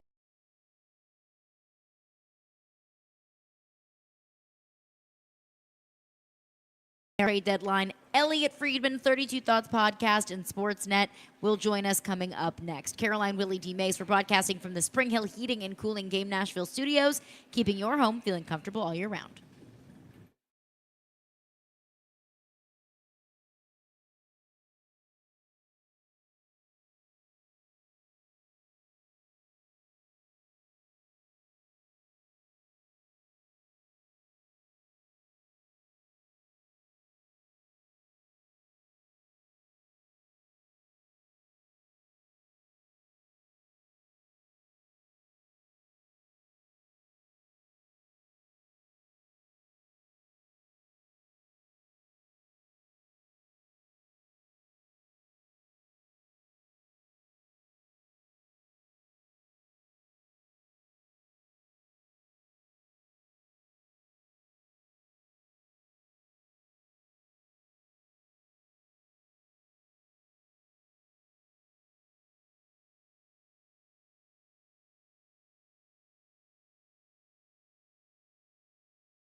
Caroline, Willy, D-Mase, 102.5, 106.3, The Game and The Game Nashville app. We're streaming live on Twitch, Twitter, YouTube, and Facebook Live every single day. And we are live from Barrel House at Bridgestone Arena because the Predators are in action tonight hosting the Buffalo Sabres. But there's a lot more action than just on the ice today and tomorrow for the Nashville Predators. The NHL trade deadline is tomorrow.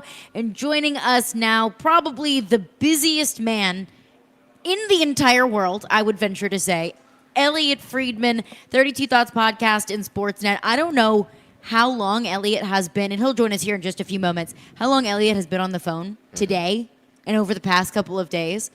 I'm going to venture to say he's been on the phone more than he has slept. Well, and I get the feeling he is going to be multitasking while he's on with us. We're happy to have him for sure because it looks like the Oilers have just made a trade for Troy Stecher, who is a good depth defenseman, and also a right-handed shot, which is noteworthy because Alex Carrier continues to be, until they decide that they have re-upped. Of course, they could just roll the dice and just keep him and try to keep working on it, but Troy Stecher is a right-shot D that goes to Edmonton, who's been looking for one of those guys. So there's another place where Carrier probably is not going. Yeah, and there's this tweet just came out from Elliotte. It says Nashville claims Anderson Dolan. He says from Nashville, but I'm guessing he means Nashville claims Jared Anderson Dolan from the LA Kings.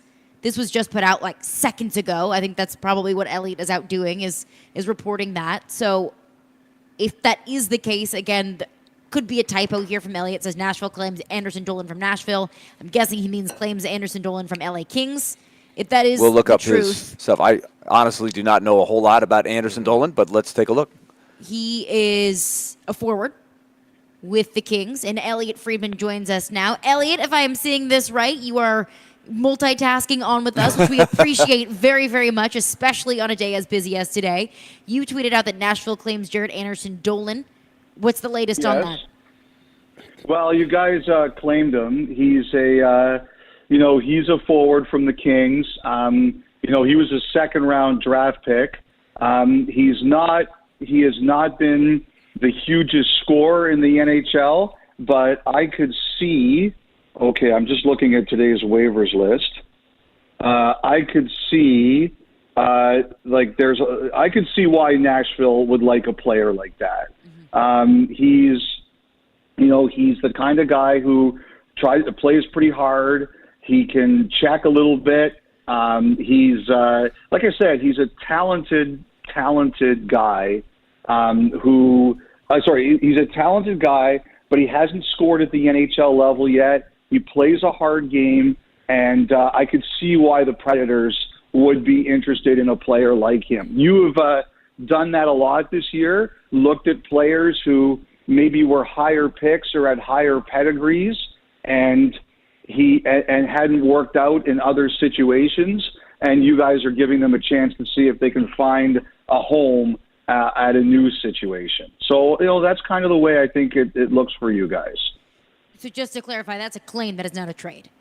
That is a claim. Okay. Yes. And speaking of trades, the Predators made a trade just about an hour or so ago, sent a 5th-round pick to Chicago in exchange for Anthony Beauvillier.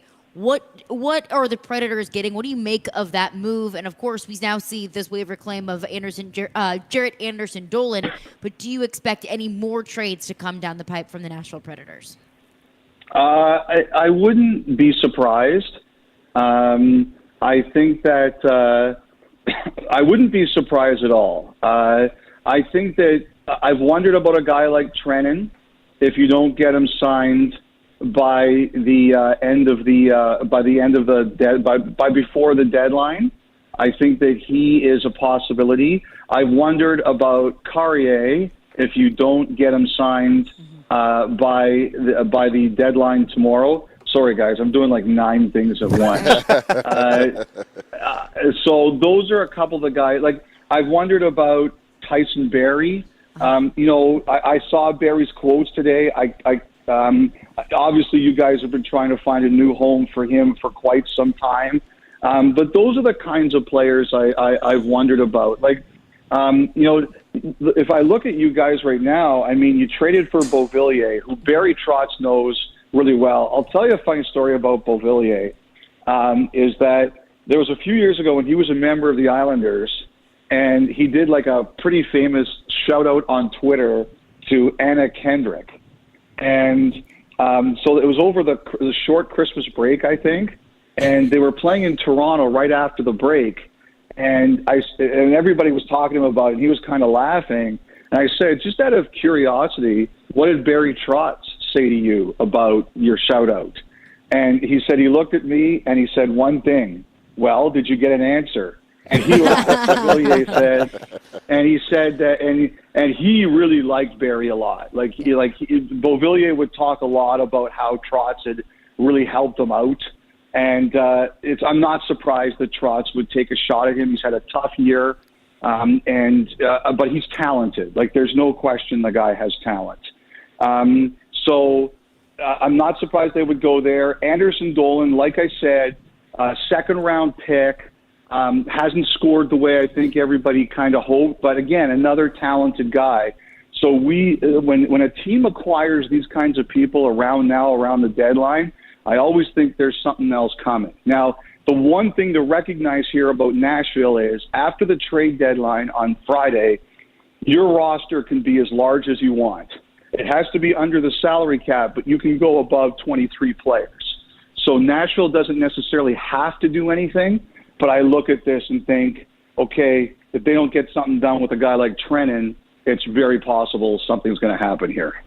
Now, Elliot, with that being said, you did bring up Tyson Barrie, and I asked Willie this question, I think, yesterday, because it seems like they've given him every opportunity to seek a potential trade, and it seems like there's nothing out there.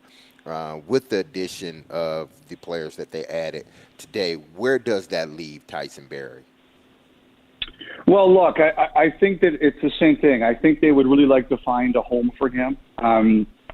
I think one of the challenges is that a lot of teams were very close to the cap, and I think with his cap hit and Nashville really being careful about using any more retaining slots, Derek, that has been a problem, and so that's one of the issues there. You know, one of the teams I really wondered about was Calgary. His junior coach Ryan Huska coaches that team, but I look at the Flames and they keep adding.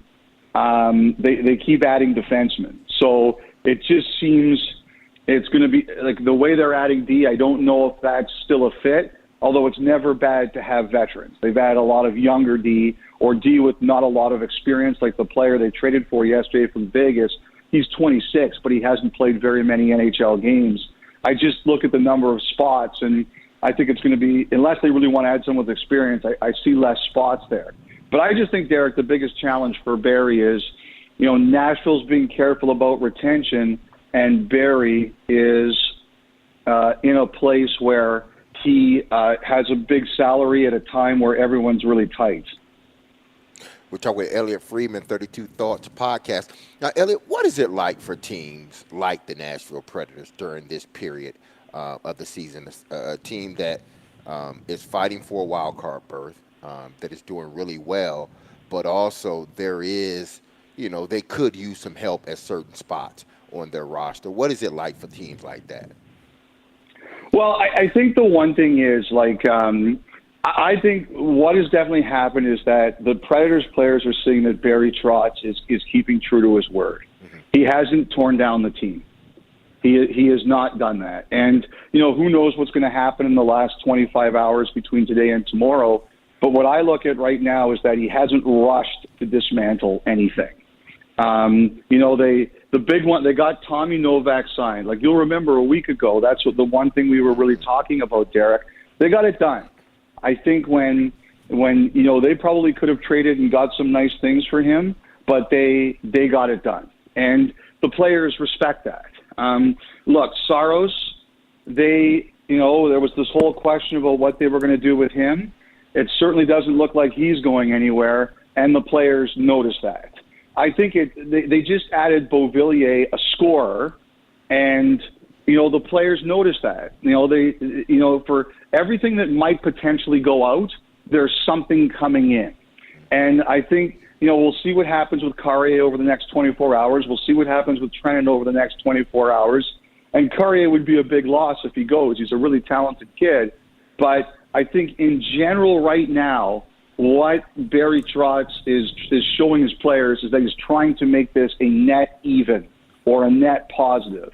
That if we subtract, we're going to add because you guys have earned the right for that. And that's what I see going on. It would be very easy for him not to add Beauvillier's salary or not to claim Anderson Dolan. He is trying to do something so that his lineup stays solid. Elliot Friedman is with us. So, Elliot, we just saw right as you were coming on that Troy Stetcher is another right-shot defenseman that goes to the Oilers, who have been looking for a little help there. So what would you now assess the market for Carrier? Because that's what Barry Trotz has to be weighing, is because I know he's said publicly, he said Tuesday, I'm trying to work out an extension with him. But at the same time, if he's getting phone calls and the price that people are willing to pay keeps going up for Carrier, that could be a very difficult position to be in. Yeah, it is. But, I mean, ultimately you have to do what you think is best for your organization, right? And I think that's what Barry Trotz has shown. That he, like, it's the same thing that Philadelphia is doing on the other side. They're in the playoffs too. They signed who they signed at a comfortable number, like a guy like Nick Seeler, but they traded Sean Walker because they got a first rounder for him. And, you know, I think you could argue that they're a better team with both of those guys in the roster, but you set a price and you say, if we get that price, we have no choice but to do it. And I think that's kind of the way that Barry Trotz is governing things right now. They've had a really good year. They've had a surprising year. They're in the playoffs. The players deserve kudos for that. He's trying to reward them, but he also has to look at the big picture and see where they are. And, you know, I think that what that means is that he's got his eyes. The biggest picture is the key thing, Willie. As much as he wants to do right by the players, and he sees the big picture as the most important thing. And the big picture is your team that is still growing, and you need to do the right things not only for now, but maybe a year or two for now. And to me, that's the picture that Barry Trotz is drawing. Yes, great year. Our players have done great, but I have to also be realistic about where we are. Ryan Johansson and the trade last summer was obviously big news for the Predators. As flawed as he has been at times in the last couple of years in a Predators jersey, he's still beloved by the fan base. His personality, you know, is very engaging. I think you see the trade yesterday, and then you see the immediate move by Philadelphia to waive him. It looks like he's not in their plans. I'm concerned about what his future is going to be, even though he's under contract next year. So what happens there? Well, I think that what's going to happen. Well, I don't think he'll play in Philadelphia. You know, for one thing, him and John Tortorella, they have a long history, and it's not yes. great. We were told a lot about that on the day of the trade for Seth Jones. Yeah. That was one of the first things. I don't think he's going to play there. Look, what's clear to me is that if Colorado wanted, or Philadelphia wanted the number one pick, which they did, they had to take Johansson's salary, and Philly, you know, was willing to do it. And I just wonder if in the off season there's the possibility of a buyout there or something like that. So that's what I wonder if we get to the off season and then Philly just buys him out. But the fit with Colorado and Johansson wasn't good. I know there's been some reports of friction. The fit just wasn't good, and Colorado also needed to move out money to take a run at a couple of things. And, you know, sometimes, you know, that's the kind of thing Nashville can do too. If it gets you a better price, you can eat a contract. Well, I was going to ask you about that because we've seen some teams do that. Grab a draft pick as that third-party parking spot, right, where you retain 25% or 50%. Do you think that's still a strong possibility for Barry Trotz to be able to use that slot? I know they are really careful about it. I know they're very, very careful about it. They might end up doing it, but I think it's got to be something that they consider really worth it to them. You know, they could have done it for Barry, I think, a couple of times this year, or I shouldn't say necessarily a couple of times there. They could have done it for Barry, but they made it known that that was not their preference. So what it says to me is that they want the option there to do it. Now, maybe tomorrow, if they don't see anything, they just say, okay, we'll do it now as long as it's a contract just for this year. We'll see where that plays out. But to this point, they've been very careful and judicious about how they do it. We've seen some teams in the pack, and Nashville has gotten a little lead on the pack for that playoff spot in the wild card. But Calgary has made some big moves to trade out some very important players for future assets. We saw Seattle trade Alexander Wenberg to the Rangers. What about St. Louis, Elliot? I'm hearing some rumblings about Pavel Buchnevich, who is a very attractive piece, but he would be a high price. What's St. Louis is thinking right now? Because as a Predator fan, you're sitting there going, hey, they haven't gotten there yet. There's still 20 games. Those teams could catch them. They're not that far behind, but you're seeing them kind of looking towards the future. Well, I think that the one thing that's going on there is that I think the one thing that is going on there, guys, is that they have set high prices on their guys that people really want. Like, they've had a lot of players available this year, but those are not the guys they've been able to move. Like, they tried to move Torrey Krug last summer, and he has used his no trade, which is his right, and he blocked the trade. And so they've had a bunch of guys available. The guys who other teams really want, the Blues have been very careful with, and I've used this line a lot in the last couple of days. Doug Armstrong apparently has a line where he says, you can always ask, but you may not like the price. And so I think the price on Buchnevich is high. I'm not saying it's impossible, and things can always change in the last 24 hours. This is poker, as you guys know. Everybody's at the table with their chip cachet and their cards, and they're playing poker. And to this point, he's asked a very high price for Buchnevich.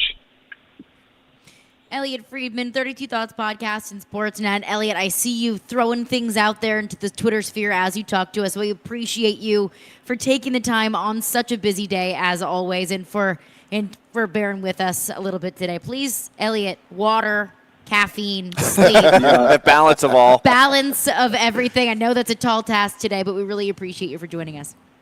All right, just wanted to tell you, Carolyn, I sent a note just before this because I knew I was coming on with you guys. Like, just give me a couple things on Anderson Dolan to someone who knows him. So I've got a bit more right now. Basically, roster squeeze in L.A. He's 24 years old. He's got, I think, 15 career goals, so he can score. The hope was he'd be able to score a little bit more. As the Kings brought veterans into the lineup, he lost his roster, got squeezed out a little bit. But, there's a talent there. That's what this person told me. Unfortunately, the Kings couldn't unlock it, and that's what the hope is, that with a new chance in Nashville, that maybe they'll be able to do it. Appreciate you for getting that Good stuff. information. Yes. Elliot, it sounds like a lot of the moves so far that Barry Trotz has made, low risk and potential for reward. I think that's what he tries. I think absolutely. Like the trade of what was it, a 4th or 5th round pick for Beauvillier and a waiver claim. Fifth round, it's lottery tickets. Yeah, it's lottery tickets. That's what it is. Well, Elliot, we appreciate your time as always. We'll catch up with you next week, hopefully when you have a little bit more time to breathe. Yes, I hope so. Take care. Yep. Appreciate it. Thank you, Elliot. All right, a ton of information from Elliot there. I think we're going to get a ton of information from Elliot throughout the day on Twitter, but we'll react to what Elliot had to say there. Again, there are 2 moves that the Nashville Predators have made: a waiver claim from Jared Anderson Dolan, a forward from LA, and the trade with Chicago for Anthony Beauvillier for a 5th round pick. We'll react to those moves that the Predators have made. We'll react to what we heard from Elliot Friedman there, and we'll do that coming up next. We'll get your reaction as well. 615-737-1025 is our phone number. Caroline, Willy, D-Mase. We're brought to you by Zen Sports. Start earning cash rewards on your bets today. Gambling problem? Call 1-800-889-9789. Terms and conditions apply. Must be 21 or older and in Tennessee to bet.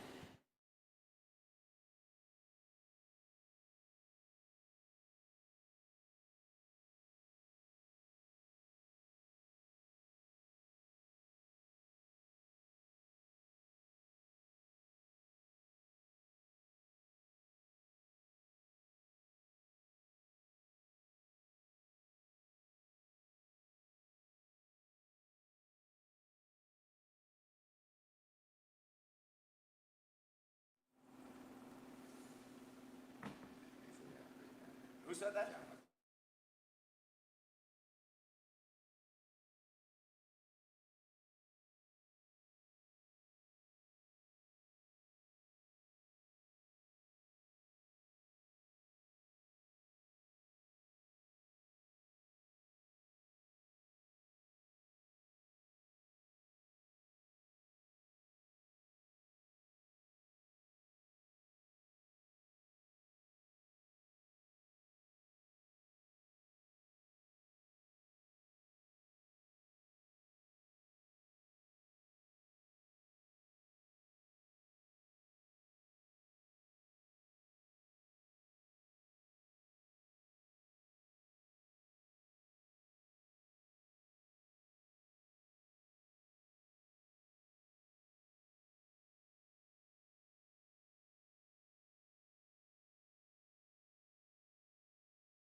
Do you expect any more trades to come down the pipe from the Nashville Predators? I wouldn't be surprised. I think that I wouldn't be surprised at all.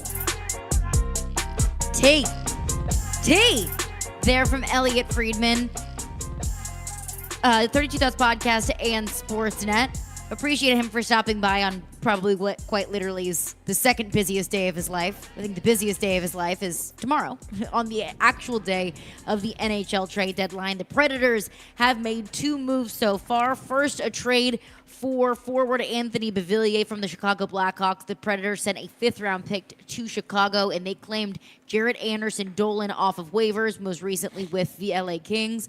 And I said this to Elliot, it really feels like the moves that Barry Trotz is making, low risk for a potential for a reward. To think that there is potential for a high reward, I think is asking a little bit too much. I think if these guys do anything, you can consider it a net positive. Not sexy moves, but that's okay. And one thing to keep in mind that Elliot mentioned that I don't know if everybody's fully aware of, because a lot of times teams don't do it because if you're up against the cap, you got to pay all these guys. But because they have cap space, they can carry some extra players on the roster and not risk losing them. So a lot of people are like, well, you added 2 forwards, then how are you going to keep all these guys? Well, the rosters expand. So you can have as many extras as you want. The only problem is, it is a little crowded, right? And you have to scratch guys. And do you want guys sitting around not playing for very long? Mm-hmm. That is something to consider. But it's intriguing that they've added 2 forwards because on one hand, I think your first thought as well is are they going to trade somebody out, like a Yakov Trenin, right, who is a free agent at the end of the season, and Barry Trotz mentioned him as a guy they'd like to find a new deal for.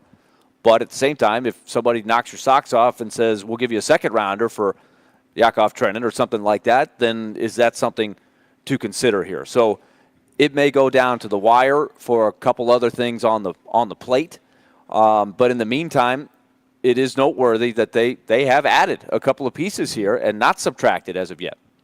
As of yet. Which could potentially you got 24 change. hours here, a little, or give or take, what? 24 hours and 30 minutes, basically? Is it 2 p.m. Central or 3 p.m. Central? I think it's 3. Well, maybe it's 3 p.m. Central. I always forget. We got 26 hours. There's a 3 o'clock Get in to there. It's working. either 3 Eastern or 3 Central, and I can't remember. Tomorrow afternoon. Tomorrow afternoon. Tomorrow afternoon. Okay. And the status You is get where I'm coming from. of Yakov Trenin and Alexander Carrier could potentially throw a wrench in things. And Joel from Woodbury texts in, phone lines driven by WilsonCountyHonda.com, says this trade, meaning the Anthony Beauvillier trade, feels like Trenin is getting traded. Well, they're completely different players. Remember that. Trenin is a grinder. He's a penalty killer.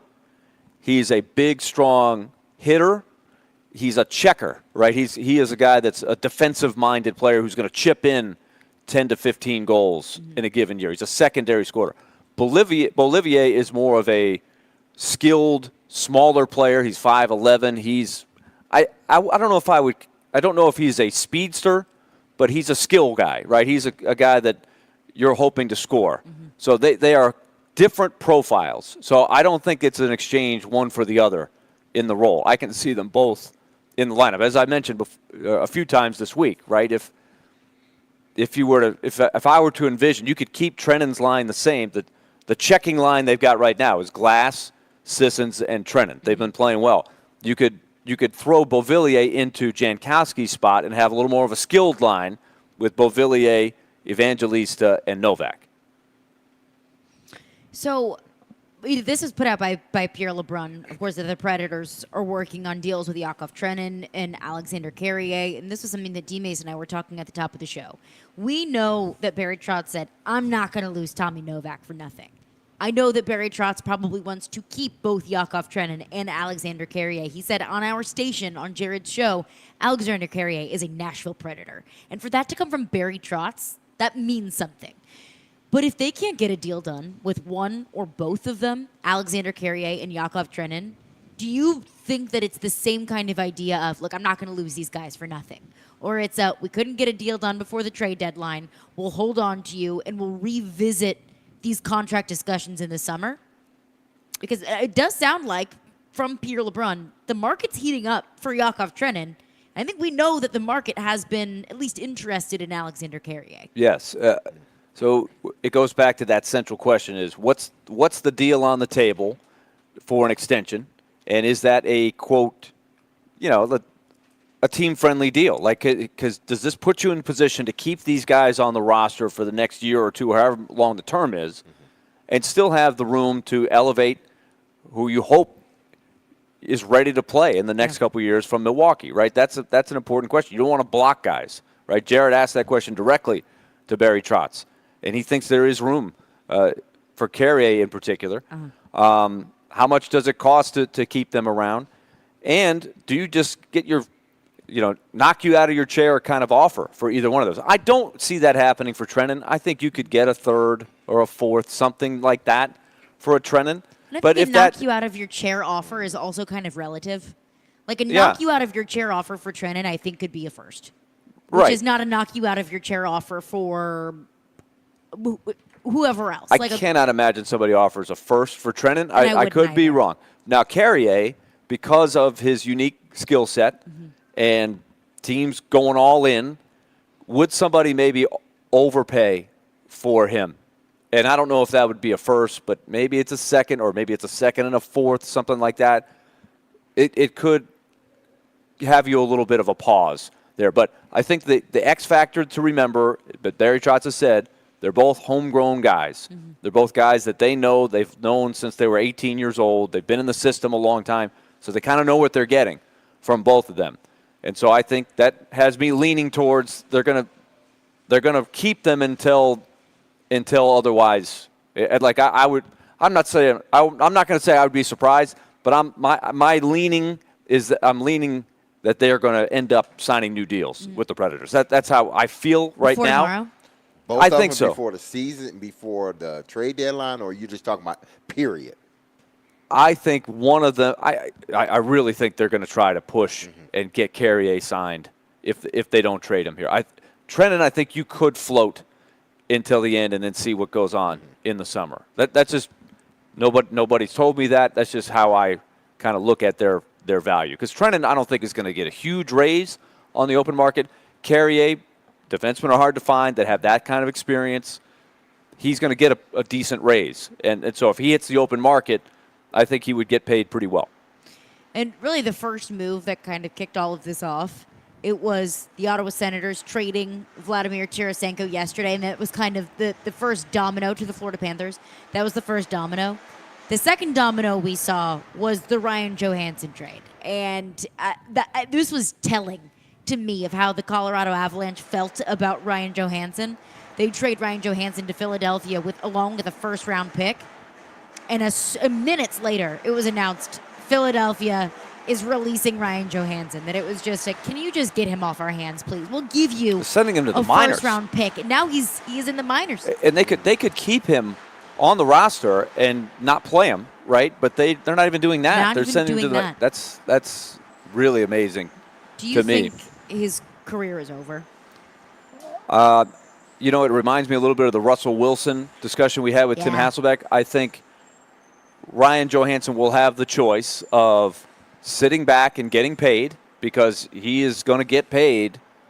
If he gets bought out, he'll get 2/3 or 3/4 of the $8 million he's owed for the last year of his contract. So he's going to get paid well next year.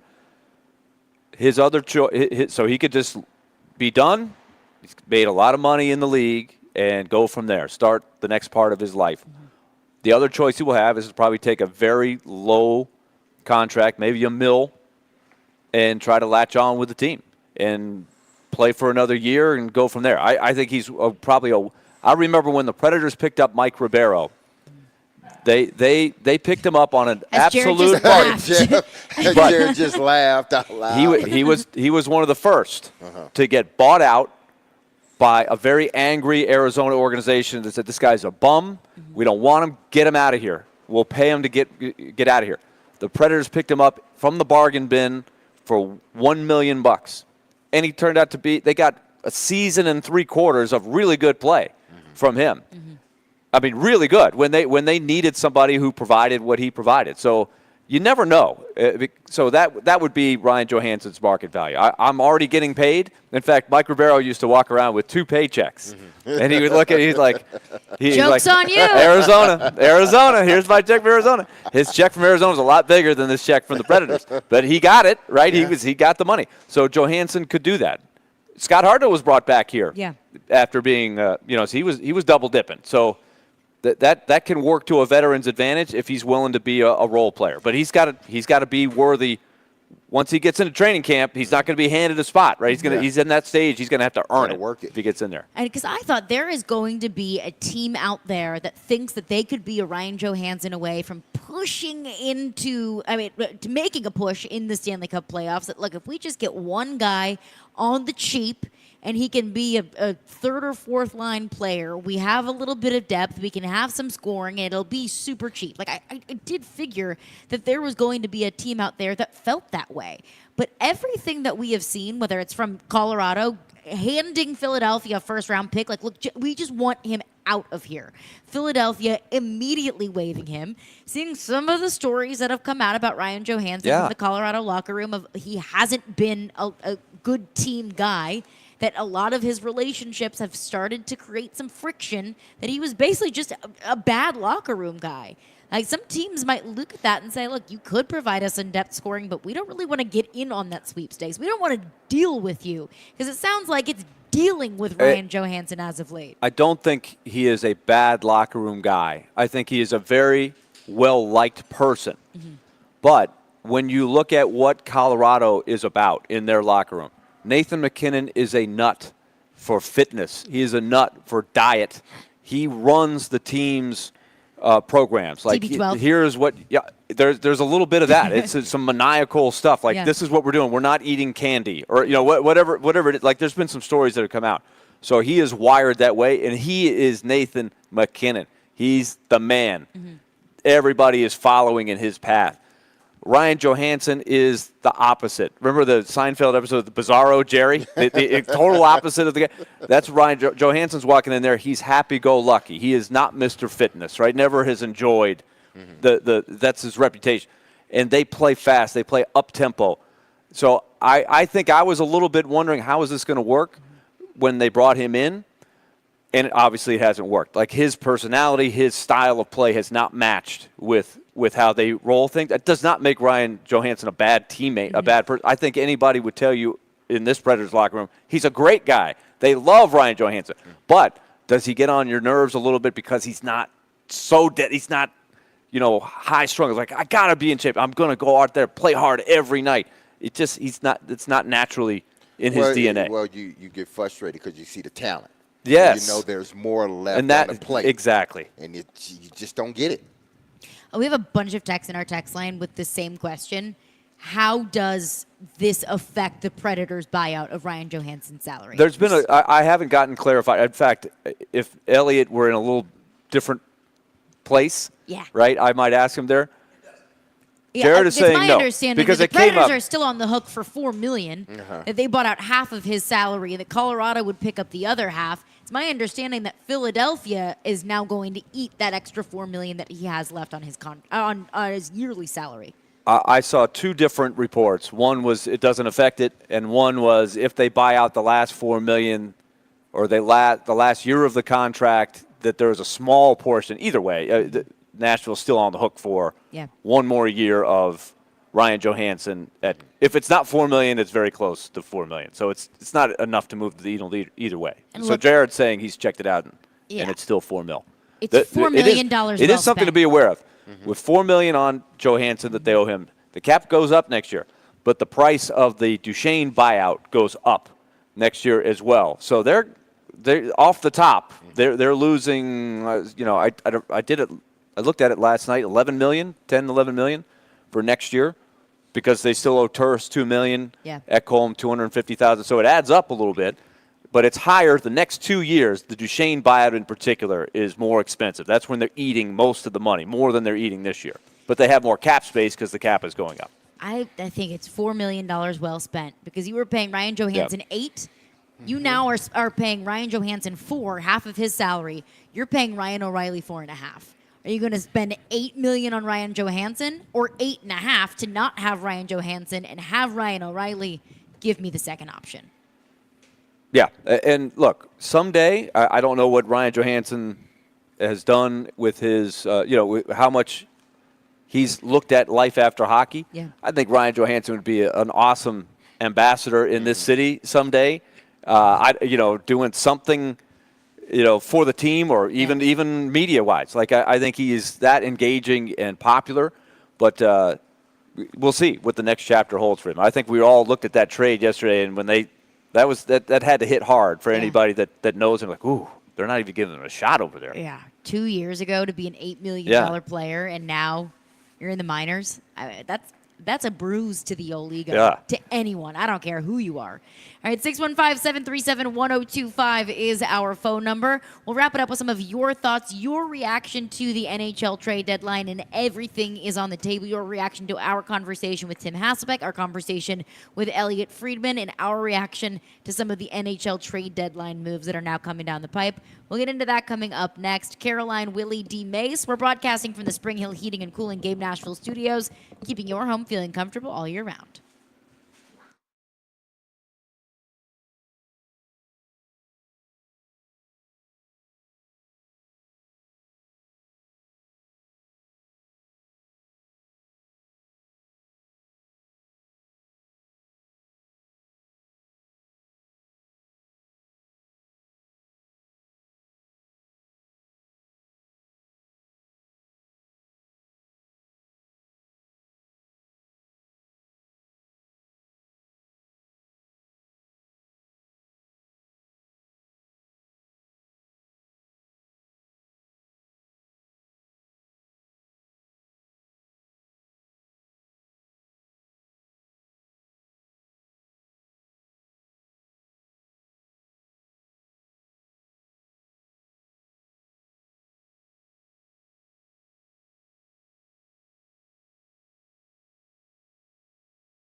Lee Company, let's tell you about what they've been doing.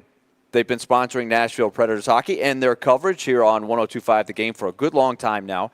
And they've got a great home maintenance plan that they want you to get excited about. Look, the weather's about to get warm and get warm every day. So if that is the case and you haven't had your air conditioning unit checked in a while, it's a great gateway into the home maintenance plan that Lee Company offers. You pay a small monthly fee, and not only do you get your air conditioning system checked twice a year, also your heating unit, also your plumbing and electrical systems as well. So they're going to check all this stuff out for you, and you will get discounts on any repairs that need to happen. So it's an excellent program that will save you money all across the board over the long term. So all you have to do is check them out. We've got the program in our house as well. It's worked very well for us. Lee Company has been trusted by the Nashville Predators and homeowners throughout Middle Tennessee. Their number is 615-567-1000 or go to leecompany.com. That's 615-567-1000 or leecompany.com.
Caroline, Willy, D-Mase, live out here at Barrel House at Bridgestone Arena. Predators taking on the Buffalo Sabres tonight. So, this is something that I frankly did not know was a loophole in the NHL salary cap, that when you place a player on long-term IR, then you essentially get that salary back in the salary cap. And the Vegas Golden Knights have been taking advantage of that little loophole. I saw this from Logan Reaver. He's a local reporter in Vegas. It says Noah Hannafin says Mark Stone and a number of other Knights players were there to pick him up when he arrived here in Vegas.